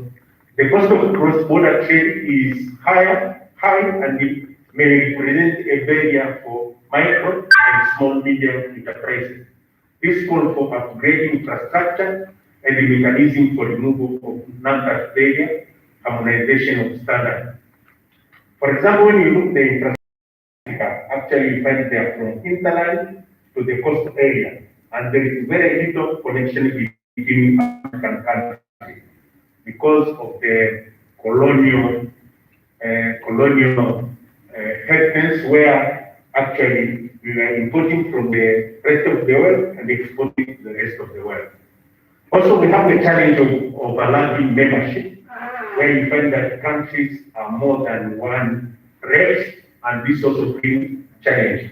But we need to harmonize those policies in those rates. Level of digitalization. Development of e-commerce is one of the main issues that East African countries are facing. In many African countries, adequate and affordable information and communication technology and the connectivity to enable digitalization to take place is still an issue. Also, we need government support to produce that. A wider range of measures can be implemented, such as incentive, tax reduction, technical support, develop alternative seed and biological fertilizer education measures, infrastructure investment, cross-border cooperation and coordination, and consideration of women and youth in business. In order to trade and benefit and Africa Continental Free Trade Area, the EAC partner states must first ensure outstanding negotiation must be concluded, especially the trade instrument, like we are talking of tariff, concession of offer, rule of origin, protocol on rules and procedure on the settlement of the dispute. Also, all the EAC partner states must ratify the Africa Continental Free Trade Area Agreement, as well as the protocol on free movement of persons in Africa and the Single Africa Air Transport Market. Those are examples of the protocol, which have not also been ratified. Elimination of non-tariff barrier and non-tariff measure between EAC and the rest of Africa. For example, when you are talking of standarding, you find that only 13.6 of the product standards have been harmonized. The remaining 86.4% have not been harmonized, and this is a potential source of NTB for cross-border trading in the continent. Promote industrialization, value addition, diversification, trade pattern, and build productive capacity. Another area is continue to liberalize further and faster than Africa Continental Free Trade Area. For example, in the area of trading services, where we need more liberalization. Also, we need to put in place domestic law and procedure with alignment to Africa Continental Free Trade Area. Another area is address high trade transaction costs by bridging trade infrastructure deficit. Low level of awareness of Africa Continental Free Trade Area in the EAC. That is another area which we need to sensitize private sector and also policymaker. Rolling out sensitization campaign for private sector to ensure that the benefits are fully aware of the private sector are aware of the opportunities, challenges, and implementation of the CFTA to the business in the EAC. Thank you very much.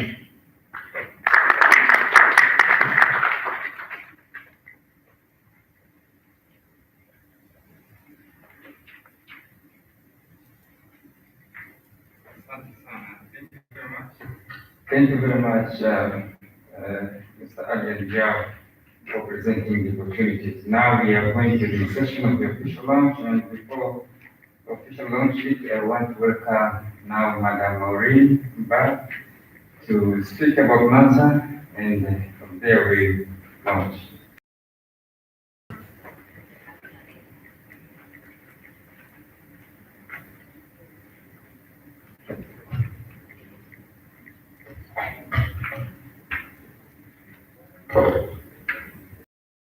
And gentlemen, distinguished, thank you for having us here today. Because so far demand in our continent, but we hope that this will straighten out very soon, whereby we have free movement of people across the continent. With that being, I just say thank you and welcome to this. The MANSA initiative, which actually has brought us together this morning. Unfortunately, our COO for the region had already made an opening remark, and my opening remark is just to say thank you and to invite all of us to make sure we onboard our profiles on this important initiative that will create visibility we are talking about, that will give us that prominence, that will bring us out from our comfort zone, that will start creating that, including our SMEs, our corporates, our financial institutions, our exporters, importers across the continent. You may ask why this MANSA initiative. Of course, I believe my colleague must have told us a little bit about the bank. which was inaugurated in 1993. And we are headquartered in Cairo, Egypt. We're speaking about 156 shareholders, out of which 51 member countries of the continent are already signed the agreement establishing the bank. We have our regional office here in Kampala, Uganda. We have another regional office in Abuja, Nigeria. Our main regional office was in Zimbabwe, Harare, Zimbabwe. We also have a regional office to serve the Francophone in Abidjan, Cote d'Ivoire. And for the Central Africa, we just launched our new regional office in Cameroon, Yaoundé, Cameroon. So you can see the bank is growing. Our bank is a developmental institution with a mandate of expanding, promoting, and increasing intra-African trade. You will agree with me, we don't trade amongst ourselves. And with the bank being established to take up that mantle of office, we've been working with the different governments in Africa. Uganda is a shareholder, very significant shareholder in the continent. And of course, we have the Bank of Uganda has already signed to the charter agreement of this great initiative called the MANSA. I'll just drill down to the importance, the benefits, and why we are inviting all of you to be on this. We'll have a 5-minute video that will give you more insights about the MANSA initiative. It's a great initiative, and it's built for Africans, by Africans. All of us are collaborating to make Africa great again. When EABC approached us and we started discussions, we thought it would just end by the roadside. But incidentally, we see it being a reality today. We are touring all the East African countries to ensure that as we speak, after we talk today, tomorrow we start onboarding the different entities. You will ask me why. The AfCFTA, just like the last speaker has spoken about, we see the AfCFTA is already in force since January. And what is it there for? The question why are we having the African Continental Free Trade Agreement? It's because there are so many stringent measures across the continent. And we see that as breaking those barriers, pulling down those stringent measures by discussing, engaging with the relevant governments so that we can have free movement of goods and services across the continent, so that we can start trading amongst ourselves, so that we start adding value to our produce, so that we start speaking to ourselves, believing in ourselves, in what we do. Because if we don't do that, nobody will do it for us. When you look at the bank, and for us to make it work, we have to put heads together, work together, start actually giving that prominence to what we produce in the continent. When I was traveling from the airport, from Entebbe to Kampala, I saw the greenery. And I know this is not my first time of being in Kampala, by the way. I've been here several times. And when I come here, I always see a lot of opportunities. But how are we working to tap into these opportunities? So the bank creating its regional office here, can believe, will agree with me, that our RCO has a daunting task. And with this MANSA initiative, it will facilitate the trade amongst ourselves. It will create visibility for our different entities, irrespective of what sector of the economy you are. Whether you are in the private sector, we are in the public sector, whether you're a financial institution, whether you're an exporter, importer, whether you are an expert, whether you are an SME. We are a cash-based continent that cannot be overruled. That's what we are trying to do as a bank. And with this great initiative, we see us actually transforming not only trade in Africa, transforming Africa as well, by inculcating that discipline of good governance, by inculcating that discipline of helping us to advance. We don't want to remain, we don't want to be stagnant. We don't want to remain in a place. We want to see how can we now, we are producing granules, how can we process the granules to get value, to separate the oil from the granules and make sure the other byproducts and transform what we have. Africa is not industrialized, and this is the part Mansa is playing. This is the part the bank is playing. The bank is rolling out all that initiatives, several of them. One of them is the Pan-African Payment and Settlement System, which will be rolled out very soon. And that Pan-African Payment Settlement System helps you to actually create your own local currency, whereby you use your Uganda, is it Uganda shilling or Uganda, I can't remember the currency, but you use your own currency to transact your business. Even if you are exporting your produce to other African countries, you don't need to look for dollars, you don't need to go for euro, you don't need to look for pound sterling, you don't need to look for any currency, because it's there at your doorstep. You use your own currency. The supplier or the buyer at the other end will get paid or will pay in their own local currency. Then the process is taking place during the system.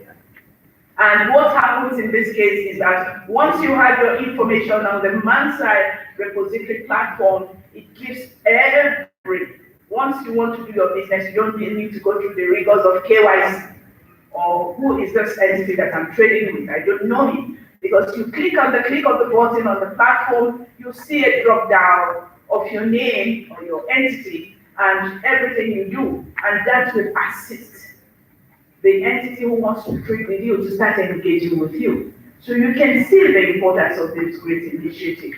I just wanted to stop here because I know time is running out. We all have a lot to do, but I just want to let you know that why are we here? We are here to work with you. We are here to carry you along. We are here to create that visibility to your business. We are here to give you, to advise on how to add value on your produce. We are here to take your business to the next level. We are here to do a lot, to give you that access to finance, whether it's domestic, whether it's international. And there are all the loads of initiatives the bank is rolling out, which you, once you are the Mansa initiative, you leverage those initiatives and you are good to go. And you will see your business growing and you'll be wondering, it will attract potential investors to your business. It will attract potential partners. If you are a cobbler, mender of bad souls, and from that mender of bad souls, you're on the street. The next thing you see, there are customers demanding to mend their shoes with you. And you say, oh, I'm doing this. Business is advancing. Why I don't start manufacturing the sole of those shoes? Why don't I start manufacturing the laces for those shoes? This is an advancement. Mansa will assist you.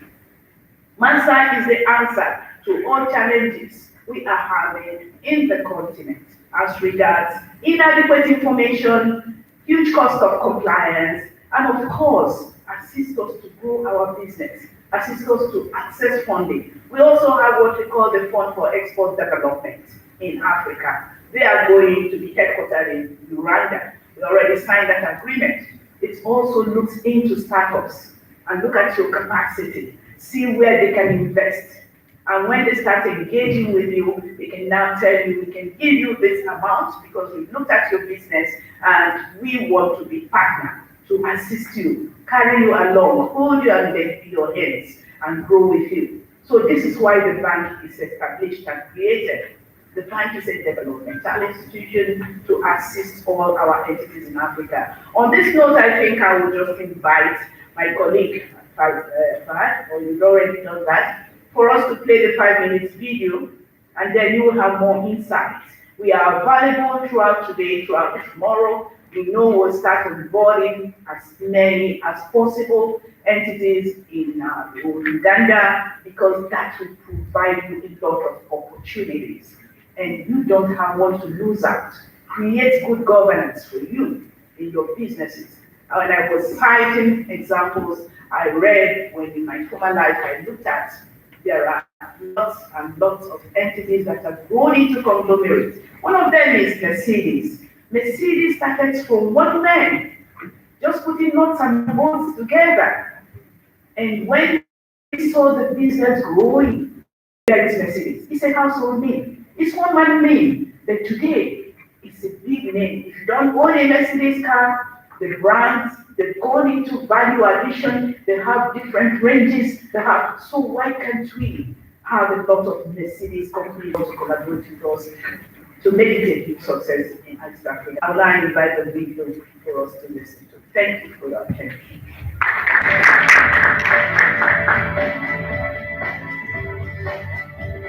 Mansa, Africa's due diligence data platform, is named after Mansa Musa, who was the 10th emperor of the Mali Empire.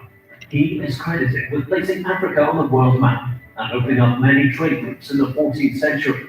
And during his reign, the Malian Empire may have been the largest producer of gold in the world. He is said to be the only man ever to control the flow of gold between Africa and the Mediterranean.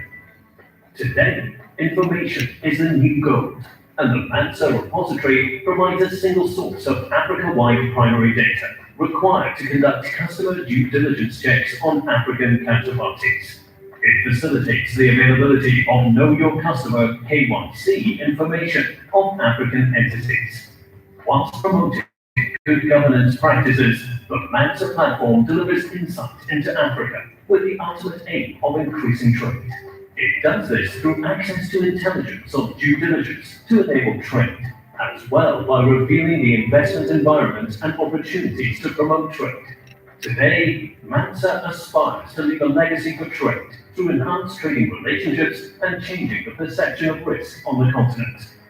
Mansa features Africa-focused data and information, online access, one-stop place for sharing and accessing of due diligence data, collated information for KYC checks in line with global standards, self-service onboarding of contributors and subscribers, fully automated customer due diligence (CDD) profile workflow, independent corroboration process for contributor data and information, availability of country profiles and investment climate, single window to access investment promotion agencies of all African countries, access to top intra-African traded products.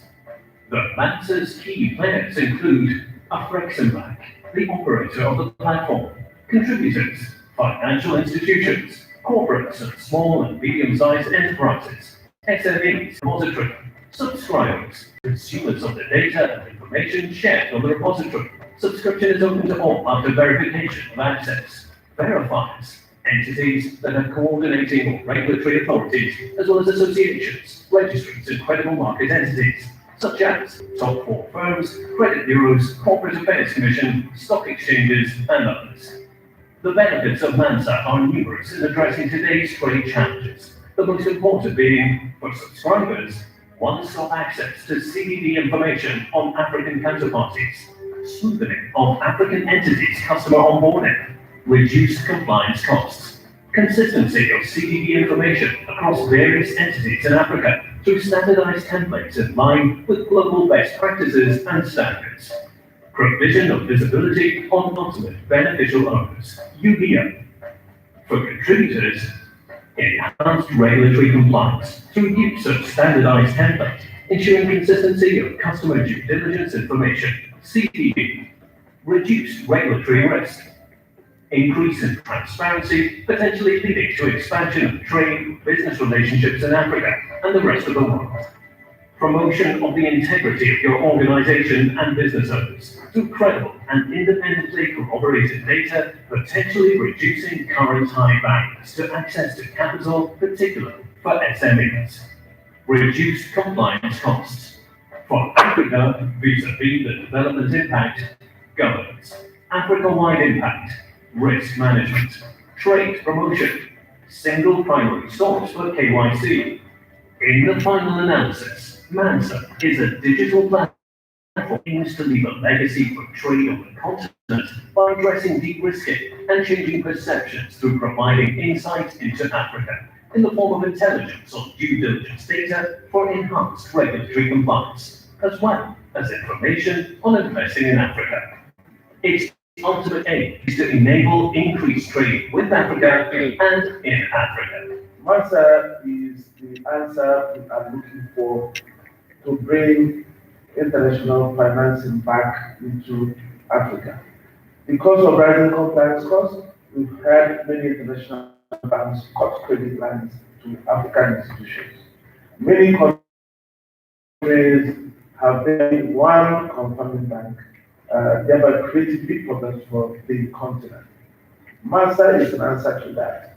MASA will create the opportunity for institutions that want to do business to Africa to gain access to the customer due diligence information they require without getting involved in activities that cost so much money. So it will reduce the compliance costs significantly and therefore open the doors of Africa to international trade finance banks again. We hope that this will be a major contribution to the drive trade finance gap we currently see in Africa. MANSA, Africa's due diligence data platform.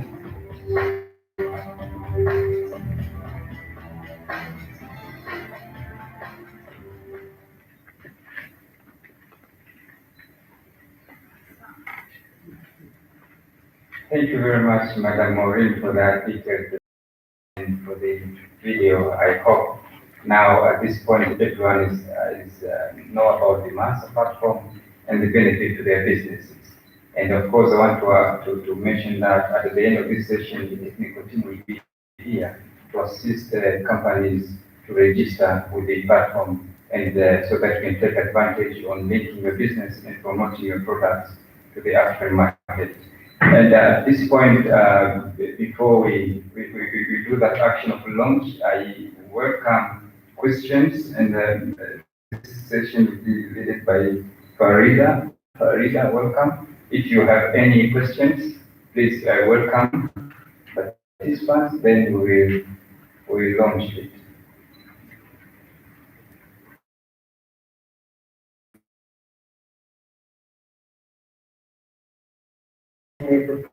Free area with 1.3 billion people or consumers in terms of investment opportunities. I thought I'd just put that out there. The reason that you need to get onto this platform that gives you visibility and access to these markets and opportunities. Also to remind us at the beginning of the session, Francis told us that it costs almost 5 million shillings to complete due diligence processes in Uganda on one entity. This is making your life that much easier and less costly. So it's an opportunity for you to take on yesterday as opposed to today. So here for any questions, I think there'll be a mic going around the room, and then we will have we'll take 3 questions and then have the various participants respond, if that's okay with everybody. Thank you very much. Thank you, Madam Maureen, for the presentation. It's a great opportunity that is being unveiled to us in the private sector in Africa. I am Brian Richard Kawaiza. I am a private practitioner, legal, and I'm a member of the Uganda Law Society.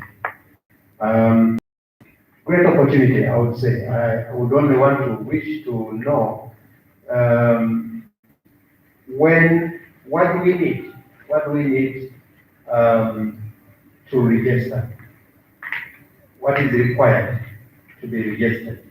When is this starting? Because this is something we should have done years ago, and how an opportune time now it is that we should have this. I have seen small companies that try to do this on a very small scale, and you see great opportunity coming, but it is coming on a continental.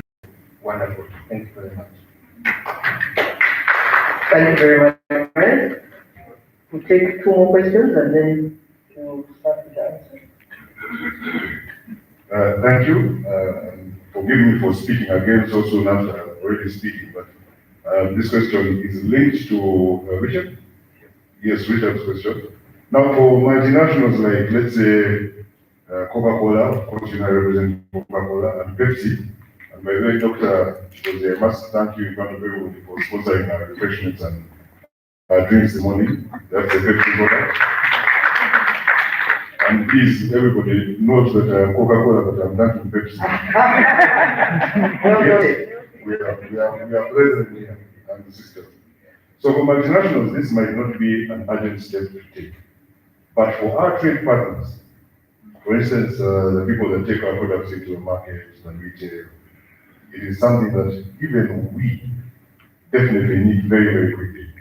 And the question that I've got for you is linked to what you just said. The cost of due diligence could be 5 million shillings.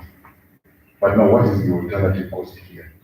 And what other incentives, short term, are we giving the SMEs? Because that's where we want to go down as quickly as possible. So it would be good for the messaging to say it would have cost you 5 million shillings, but here the cost is going to be X 20 to 100 to make it easier for all these SMEs to come out and see the forms. These forms are not very simple documents.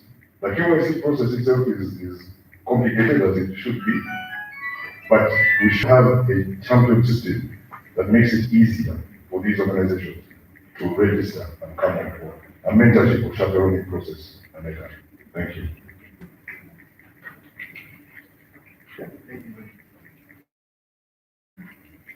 I think it's still good morning. Good morning. My name is Sandra.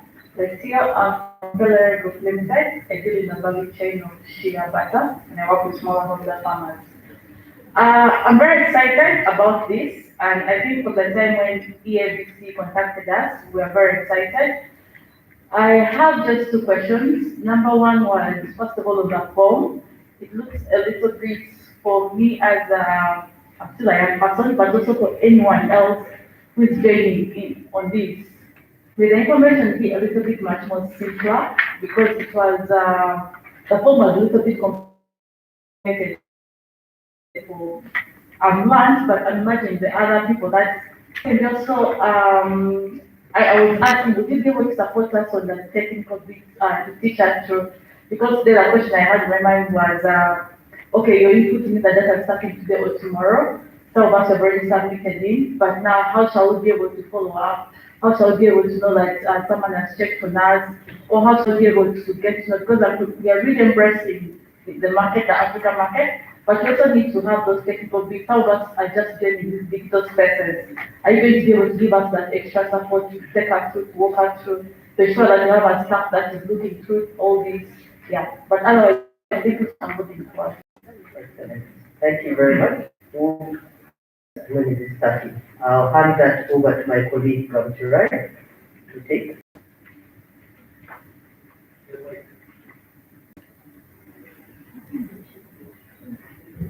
Thank you for reading. Okay, that's all.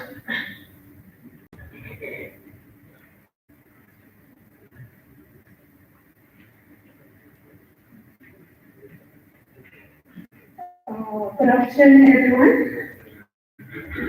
Good to have you today. It's a lively session, and I thank all the speakers that have come to us. And now I'll go through the questions. I noticed the question is coming from a lawyer. That's how, for an entity to register, you because the platform is for all entities in Africa. So we are covering, we are not leaving anyone behind. We are covering financial institutions, corporations, and small to medium enterprises. So for these enterprises, we noted that they've got different requirements and different levels of complications. That will also go in to answer the last question. Financial institutions, there is a different template which actually puts together 6 categories of information for financial institutions. And also we've got for big corporates, the PEPs, and we also have got small to medium enterprises template, which is a less stringent requirements for our small to medium enterprises. So if you are coming in for the first time into the master repository platform, you sign what we call the contributor agreement. So basically the contributor agreement gives you the terms and conditions of the platform, right?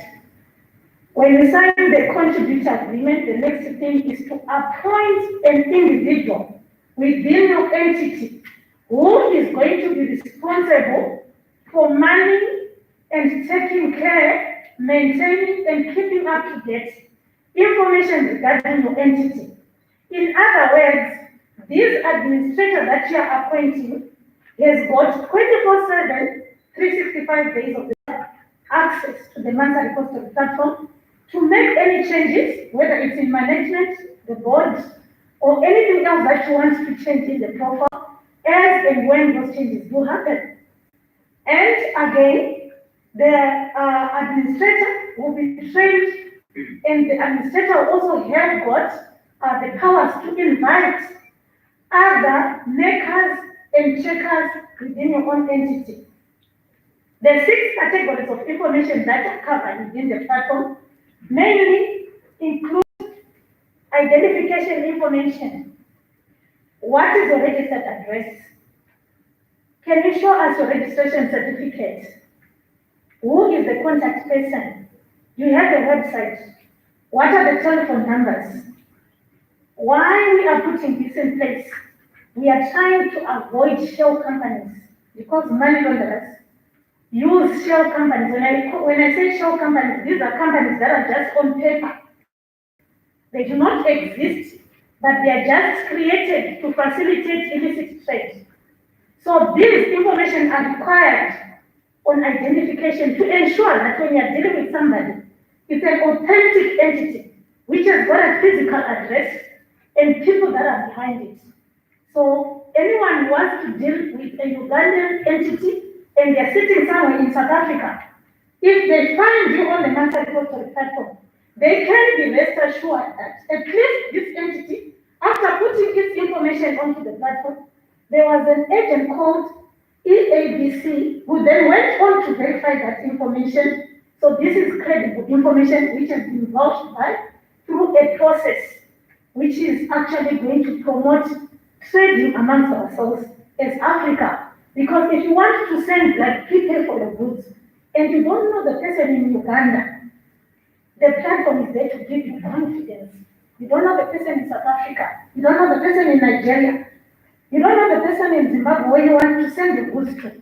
Are they going to make the payment? If they make a half-down payment, are they going to make the other payments? So the master repository platform makes sure that it collects that data, which will give you the confidence. So that's identification information. We have got what we call ownership and management. Under ownership, we cover a critical component called ultimate beneficiary owners. We know that money launderers today, they form complex structures whereby company A is owned by company B, and company B is owned by company C and company D, and company C and D are owned by company X, Y, Z, X, Y, Z. And then the last person who will be maybe 6 steps down the line is actually dealing with drugs.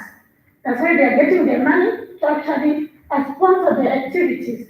So naturally, if you are a business of integrity, you would want to screen out and make a risk-based decision if you want to deal with such a counterparty.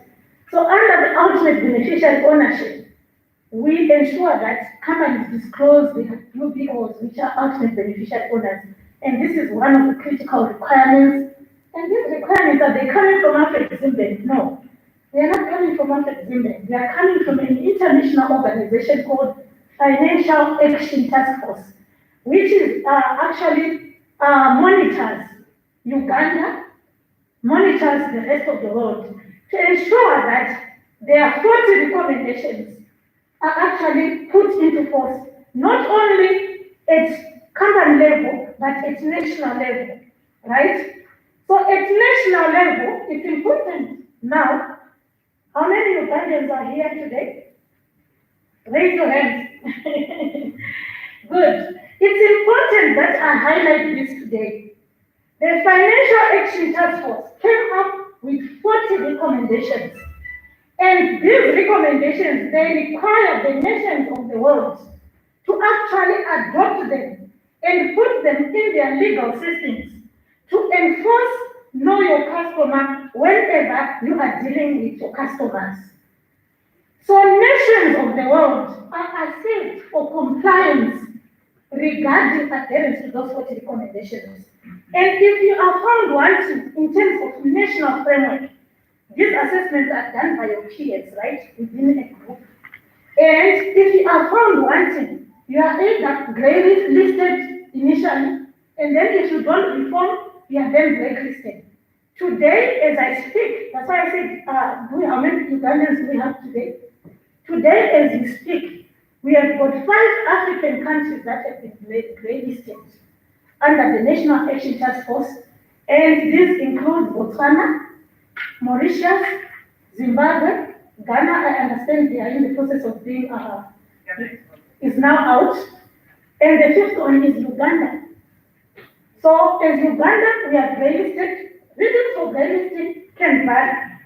So there is need for us to embrace MANSA because it does speak to the 10 recommendations regarding know your customer, which will assist if we accept and embrace MANSA at national level. We would have accepted a framework which will enable us as a nation to prove that we have got a framework which can answer to the 10 recommendations and number 23 recommendation, speaking to ultimate beneficiary owners, as well as speaking to know your customer due diligence requirements.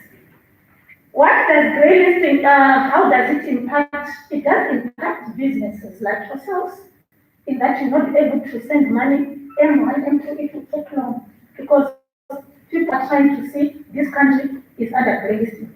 So what does it take? Number 3, I will take too much time. Number 3, we also cover what we call business sector. And for this one, we adopted United Nations ISIC standards.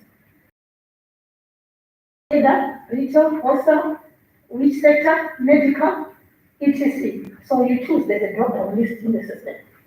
Category number 4 covers what we call compliance information. For financial institutions, these are just 28 questions covering yes and no, right, or not applicable. For small to medium enterprises as well as corporates, these are just 11 questions, yes or no answers, mainly to do with money laundering. And then number 5, it covers your financial highlights. Number 6, it covers business associations. So that's what you require on the platform. What is the cost? We have got 5 subscription packages. We have said to come onto the platform, you don't need to pay anything. For you to contribute your data onto the platform, you don't need to pay anything. This is contrary to what what is happening in the development end. For you to get what you call the legal entity identifier code, you need to on the place that's in the development end. You need to pay for you to put your information on that platform, right? But for us as Africa, given where we are and where we are starting from, Africa has taken it upon itself to say, all African entities can't put your information, you don't need to pay anything, right? So when you look at Blade, you pay something and you continue paying something on an annual basis. But for the monthly cost of the platform, you're not paying anything. So how are we maintaining the platform? The person who wants to now carry out the customer due diligence, we have placed that burden on that person to say, can you pay some little bit of money to ensure that this platform will continue to be revived and will continue to exist, meeting its own obligation on a cost recovery basis. So we have got 5 subscription packages ranging from 1 view up to unlimited view on an annual basis. $50 for 1 profile or 2 profiles. $120, you are going up. $2,500, $600, up to $10,500 for big users of CDD. We have got our maximum is 10,500 for an annual view unlimited. So you can significantly, so you can compare $5 million with 50 US dollars. So I don't know the exchange rates. So you can compare. So if you are carrying out the customer due diligence on one entity, you will be able to get the information. By the way, the platform only was primary data. In other words, you get the information and you have to process it. Under our Manta phase 2, we are going to assist you to process that information, which we are going to actually launch later. What are other benefits in terms of SME? I think my friend Farida, RCCO, Kuda, they have covered on the products, other products that we are offering. We have got products for SMEs, and mainly they are accessible through financial institutions, and I'm sure the office, the facilities are available. Then there is a request for the forms to be simplified. I think we can take you through the process. We have got 3 different templates for 3 different categories of institutions. So basically, we are not making it very difficult. We are just ensuring within the templates that at the end of the day, the standard which we are saying our SMEs should actually rise up to is not a standard that we are setting ourselves. It's a standard that has been set internationally. And it is failure of our SMEs to meet this standard that is actually making them not be able to access international funding and local funding as well. So we are saying, let's increase the bar. Let's help our SMEs, let's make them to help them to put those things that they require for them to be able to grow from a cobbler to be a manufacturer of shoes. As Headmaster has put that across. Thank you. Thank you, Gamtrai. I think you can feel the passion. That's the passion for changing of Africa. Gamtrai is a firm believer in this platform. She's seen it working, and she's here to ensure that we continue to onboard. When is it starting? It started yesterday. All right, so it's now, it's launched, it's ongoing. The platform is already up and running. Yes, please. Actually, we did the official launch on the 18th of June, on the 12th of July, 2016. And we did the operational, thank you. Then we did the operational launch on the 30th of November, 2020. So it's now operational. If you go to www.massafrica.com, we are talking about 1,000 plus profile, and we have the different sectors. We have SMEs, a lot of them already. On the platform, we have corporates, we have financial institutions. I think financial institutions are around about 200 now. And we want all the financial institutions and microfinance banks in the continent to onboard the demand side of the platform. Also to address Sandra's queries. I think we need to do what we call, that's one of the things we're doing here with the ABC. We've done it a lot to engage the different partners in our different regions, different stakeholders, bankers, associations, chambers of commerce, and of course institutions like the ABC, who are government, who have some influential authorities, and of course the central banks, the African central banks.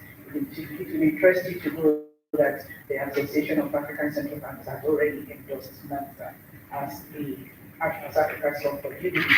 And we're looking at it because we see there are information asymmetry. Like with the master repository platform, we are making a one-stop shop of all African entities. And to address your issues, we want the category there already on the platform. There may be, I think, when they go to countries, it's sort of become decentralized. They have their own operational modalities, their management and the rest of it. So we have categories already on the platform and other big conglomerates like you said. So Sandra, I think we need a lot of education and sensitization. By the time we start educating our SMEs, initially we are having some pushback. By the time we start educating them, they understand what we are.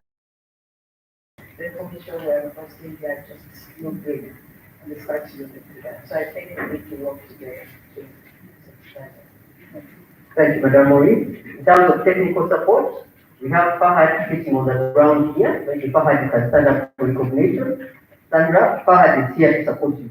So we support consistently with regard to technical support and onboarding support and use of the platform as and when you get that. I'll take this opportunity to ensure that I emphasize that Sandra is marketing her share butter. I know she has it right there on top of the questions that came up in the first part. Microphone that side, please.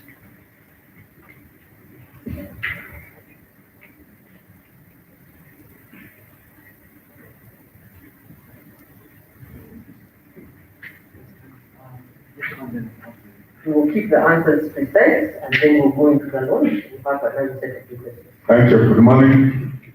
My name is Serena, and I'm the Secretary General of Uganda Clearing Industry and Forwarding Association. And of course, I hold some other mandates which are related to what we are talking about in and PSV and with the Core Committee on Trade and Commerce. First of all, I'd like to thank the AfCFTA and the bank for this initiative. It's really very good in terms of trade facilitation and reducing the cost of doing business. Now, I have a few things. One, you have given us very rich information and presentations, because we did not either record them or write them down. Secondly, this is a new initiative which is very important. And I think there is a need for taxation of the general public, not only public, even government. I don't know what you have in place to be able to facilitate this. Thirdly, you have put various facilities in place, but you have not explicitly told us how accessible this would be. Like, for instance, you have talked of interest rates, which have been very, very high, leading to many non-performing loans and maybe failure to pay even banks closely. Not only banks, even businesses closely. Now, what is the kind of interest rate that you're taking, which will be user-friendly? And then how accessible will these facilities be? Not sometimes have issues of bureaucracy, requirements like guarantees. What guarantees would you require from the users of this loan from the public? And then, of course, the other thing I've noticed here is that it seems we are only meeting here as private sector. But private sector in the economy does not operate in isolation. I think for future purposes, we need to have some people from government, from the public sector, especially the critical areas like Ministry of East African Community Affairs, Trade, Attorney General's Office. Even the Bank Association, I think I'm not represented here. We are dealing with the bank, and I think it would be very critical to have a representative from Bank Association whom you interrelate with. Thank you. We have one question, then we have the launch. Thank you very much. I'm called Dr. Gonsha Rehema of the Extra Care Pharmacies and also a board member in Kasita, Uganda. And my concern with this kind of arrangement is there any form of enforcement on people who may not comply after maybe they get payment? Like in this COVID period, we've observed there are many traders that sent money to suppliers in China, and the suppliers never shipped the goods. Now, what if I join the Mansa platform, I identify a key provider of a certain item from South Africa, then I use the Exim Bank to do the payments, and then this supplier never ships? How do I handle? Do you refund my money? Do you enforce and make sure that person pays back? Where is the enforcement in this kind of arrangement? Thank you. Kindly, let's have just a response, the brief for launch, then we shall continue the question and answer, please. Because some of our people are expected to close other appointments. Thank you very much. We start with the first question. Will the presentations be made available? Yes. Through the East Africa Business Council, they have taken details of your contact details and we share the presentations that have been made today. Number two, in terms of sensitization, the sensitization is ongoing. This is the first launch within Uganda. We are working very closely with our partners, East Africa Business Council. There will be more sensitization opportunities going forward, both in the private and public sector engagement going with.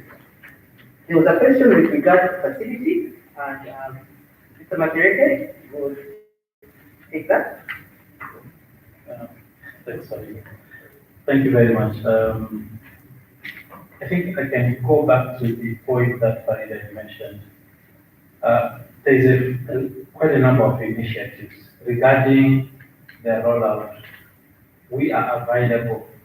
Should you find of the items that we have discussed and you feel a Flexing Bank can add value when you are meeting with your institutions that are dealing in specific sectors, for instance, you may call on a Flexing Bank so that we can talk and see if we can add value to the conversations that we are having. I have already gathered from my brother John Bosco that there will be some sessions that you'll be doing as East Africa Business Council. To the extent that you think we can add value to the discussions you are having, send us an invitation so that we can talk, especially when we're talking about the transit guarantee scheme. We want you to roll it out. But the actual operators, the unfortunate thing is that banks don't create business. We add value to the business that is being created by entrepreneurs.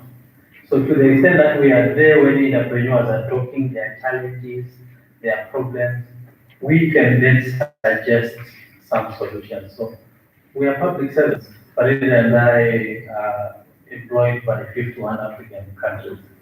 So we are there at your disposal when you need somebody to talk you through certain issues, especially the ones that we have raised on trade finance, intercontinental free trade, or the Africa Continental free trade arrangements, financing about those trades, etc. Then on the facilities that we provide, the MANSA facility is just a facilitator. That's one. So we are playing an advocacy role, facilitating people to submit information so that trades can happen. But should a company come to us looking for a facility, yes, you are right, Mr. Lino. There is facilities that are drawn in US dollars that are priced at LIBOR plus a margin.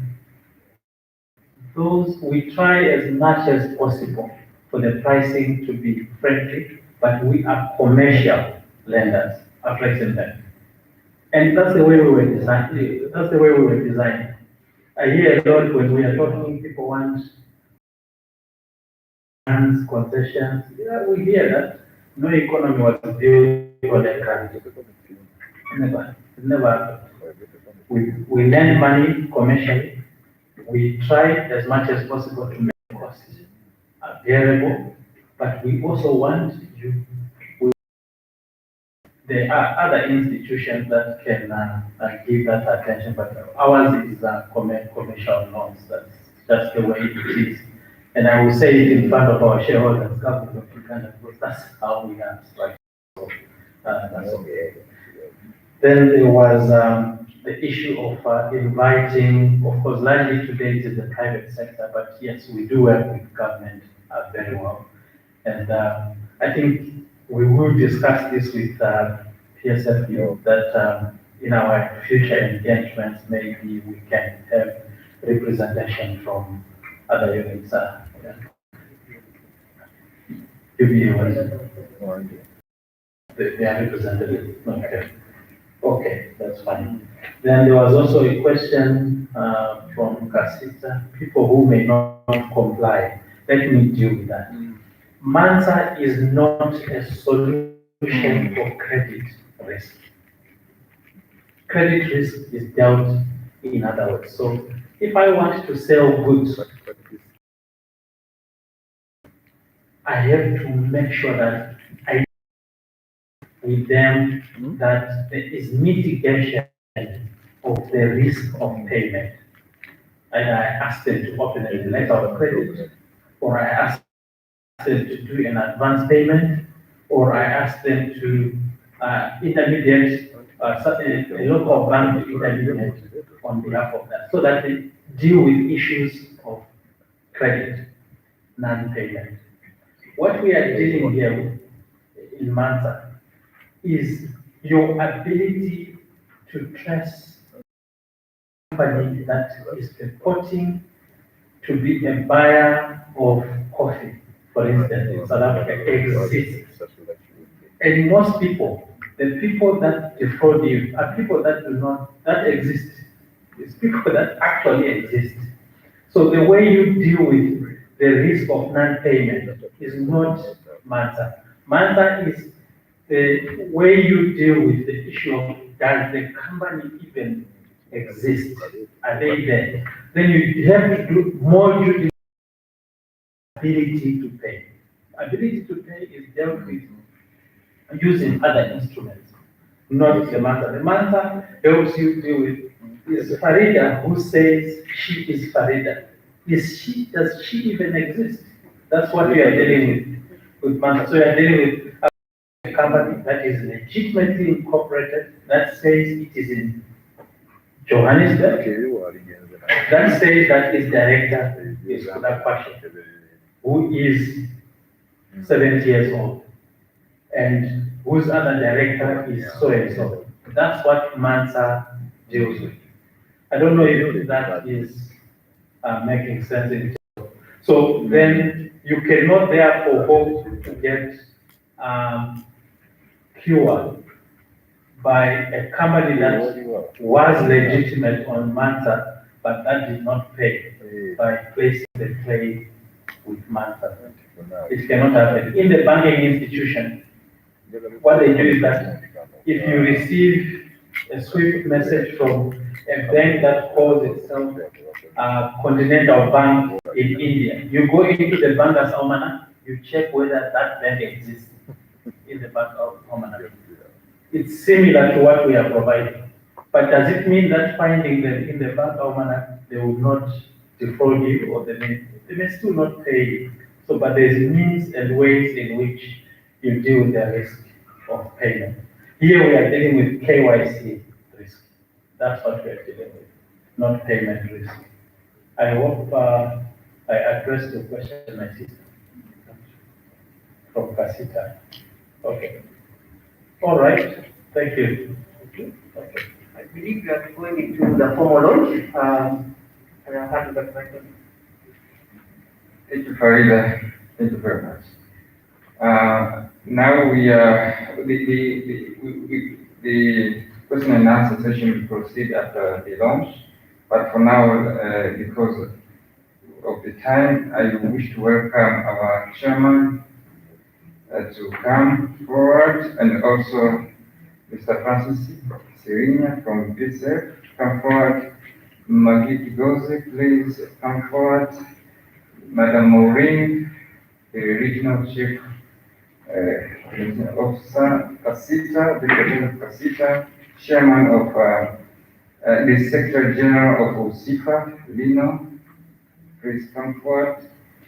And also representative of Uganda Law Society, Mr. Richard Brian Kamba, please come forward for the launch. We'll stand here. Chairman.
Also, Chairman would like you to announce that it's official.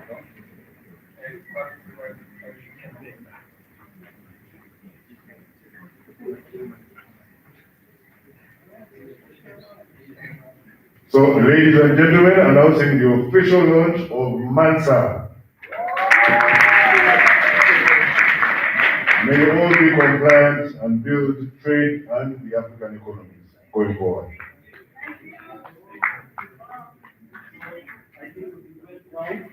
For the group photo, it will be at the stairs, but I have to have the high table here for some small session for photos. Chairman, Chairman.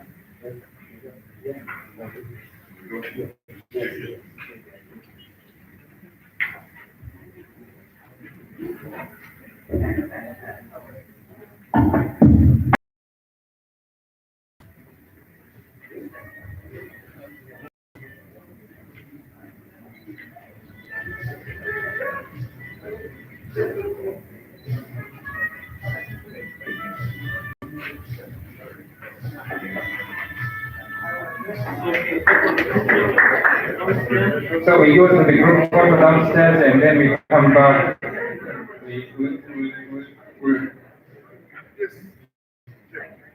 We go down and we come back and we will have a short introduction about the youth summit.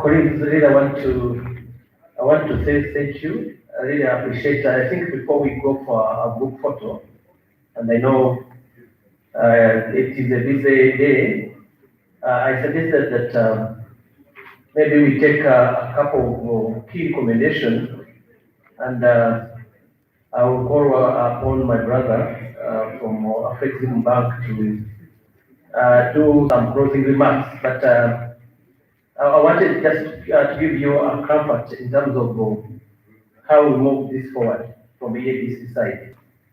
There are a number of questions raised, issues raised. We are very committed to EABC to work with the AfCFTA Bank in terms of capacity building. Again, deepening the rollout. I know this is a launch, but we are going to do a lot in terms of sensitizing, raising awareness. We are having a facility with our AfCFTA Bank where we need to train and build capacity for all SMEs to understand the continental free trade area. As my colleague mentioned from AfCFTA Bank, this is one component, one tool for trade. There are other tools the AfCFTA Bank to enable trade to happen. So I want to From ABC side, I want to introduce Zephania. Zephania is going to be our focal point, but also from PSFU, the CEO has committed that they are going to have a desk to raise all the concerns, and we work together related to MANSA, related to onboarding, filling all those applications. I know from SMEs and micro issues of administrator may be costly, but we're going to address that. And I want to also to say that the presenter, Dr. Isaac from Makerere and Adrian, they will also be able to share with you all their presentation. And also they are at your disposal to ask any question. They mentioned the technical issues like rules of origin, customs cooperation, issues of standards, but we are going also to work with Fleximbak in terms of simplifying the information. The challenge we've been having that these trade jargons are not understood by everyone, but you can be simplified to everyone to enable everyone to trade, especially our SMEs. So as ABC, through my chair here, we're going to work on that. We're going to deepen that. As I mentioned, the region is at the forefront of CFTA. It is the fast growing economy, it is the fast growing region because of our private sector, because of our area. So ABC is there for you. It is an apex regional body. We want to ensure that we benefit, we take advantage of CFTA. I commit that and CEO through my board, through my chairman, through all the supporters of the East African community. So I wanted Jan to give my friend for a closing remarks before we go for a photo session. And I know there are a number of participants who had other questions, but during the photo session, we will also be having an interactive session. We'll come back for an interactive session, dialogue, get contacts, my contacts, get back contact, Mansa contact. So we'll come back. So I wanted to lay that. So we start conversation. Conversation has started. We've launched that, but we have started now engaging, onboarding our firms into the Mansa platform. Thank you. We appreciate for coming and attending this important session. Asanteni.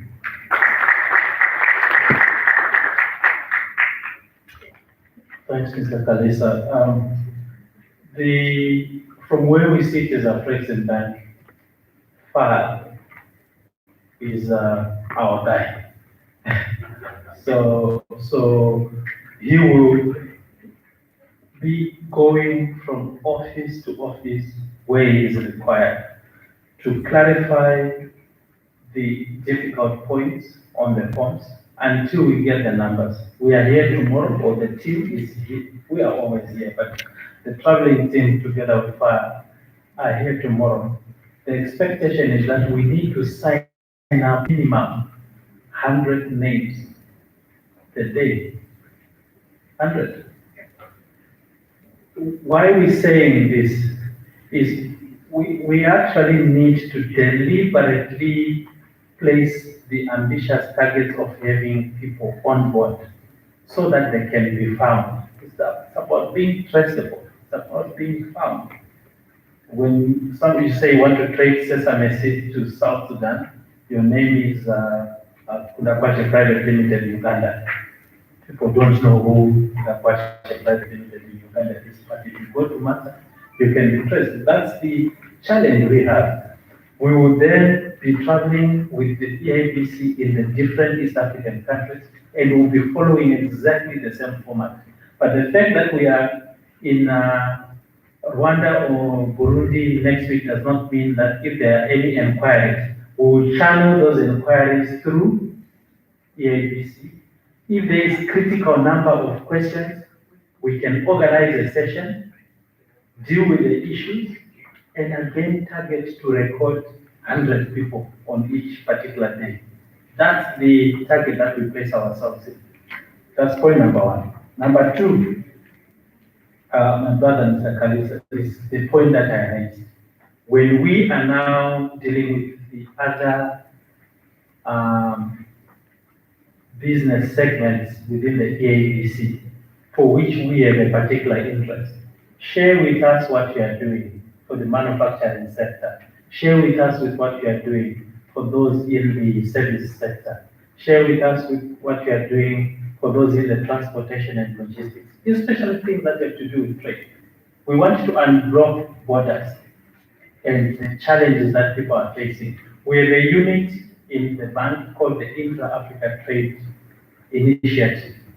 If their services are required for them to talk regarding advocacy and playing an important role on facilitating trade, etc., implementing certain products, we will call on them to be there when you are doing your usual business session. So we are open and available, but what is at stake now is the number of people to be registered. Then one other thing is that for the big corporates that require financing, for the SMEs in terms of development of the SME product, small to medium enterprises program that we also have, we are willing to talk to see what we can support, the packages we can support working with local financial institutions, what we can put together in terms of financing. Maybe a local bank can come up with X amount, we also contribute X amount. Put it in a pool together with other financial institutions so that we can roll it out and start to make sense to our SME sector. That's what I have in terms of the action points, and I think we should get something done. But more importantly, I think our two teams will be monitoring the success and access principles. We need to sit down after every 1 month to review where we are and to check on progress. Okay, thank you.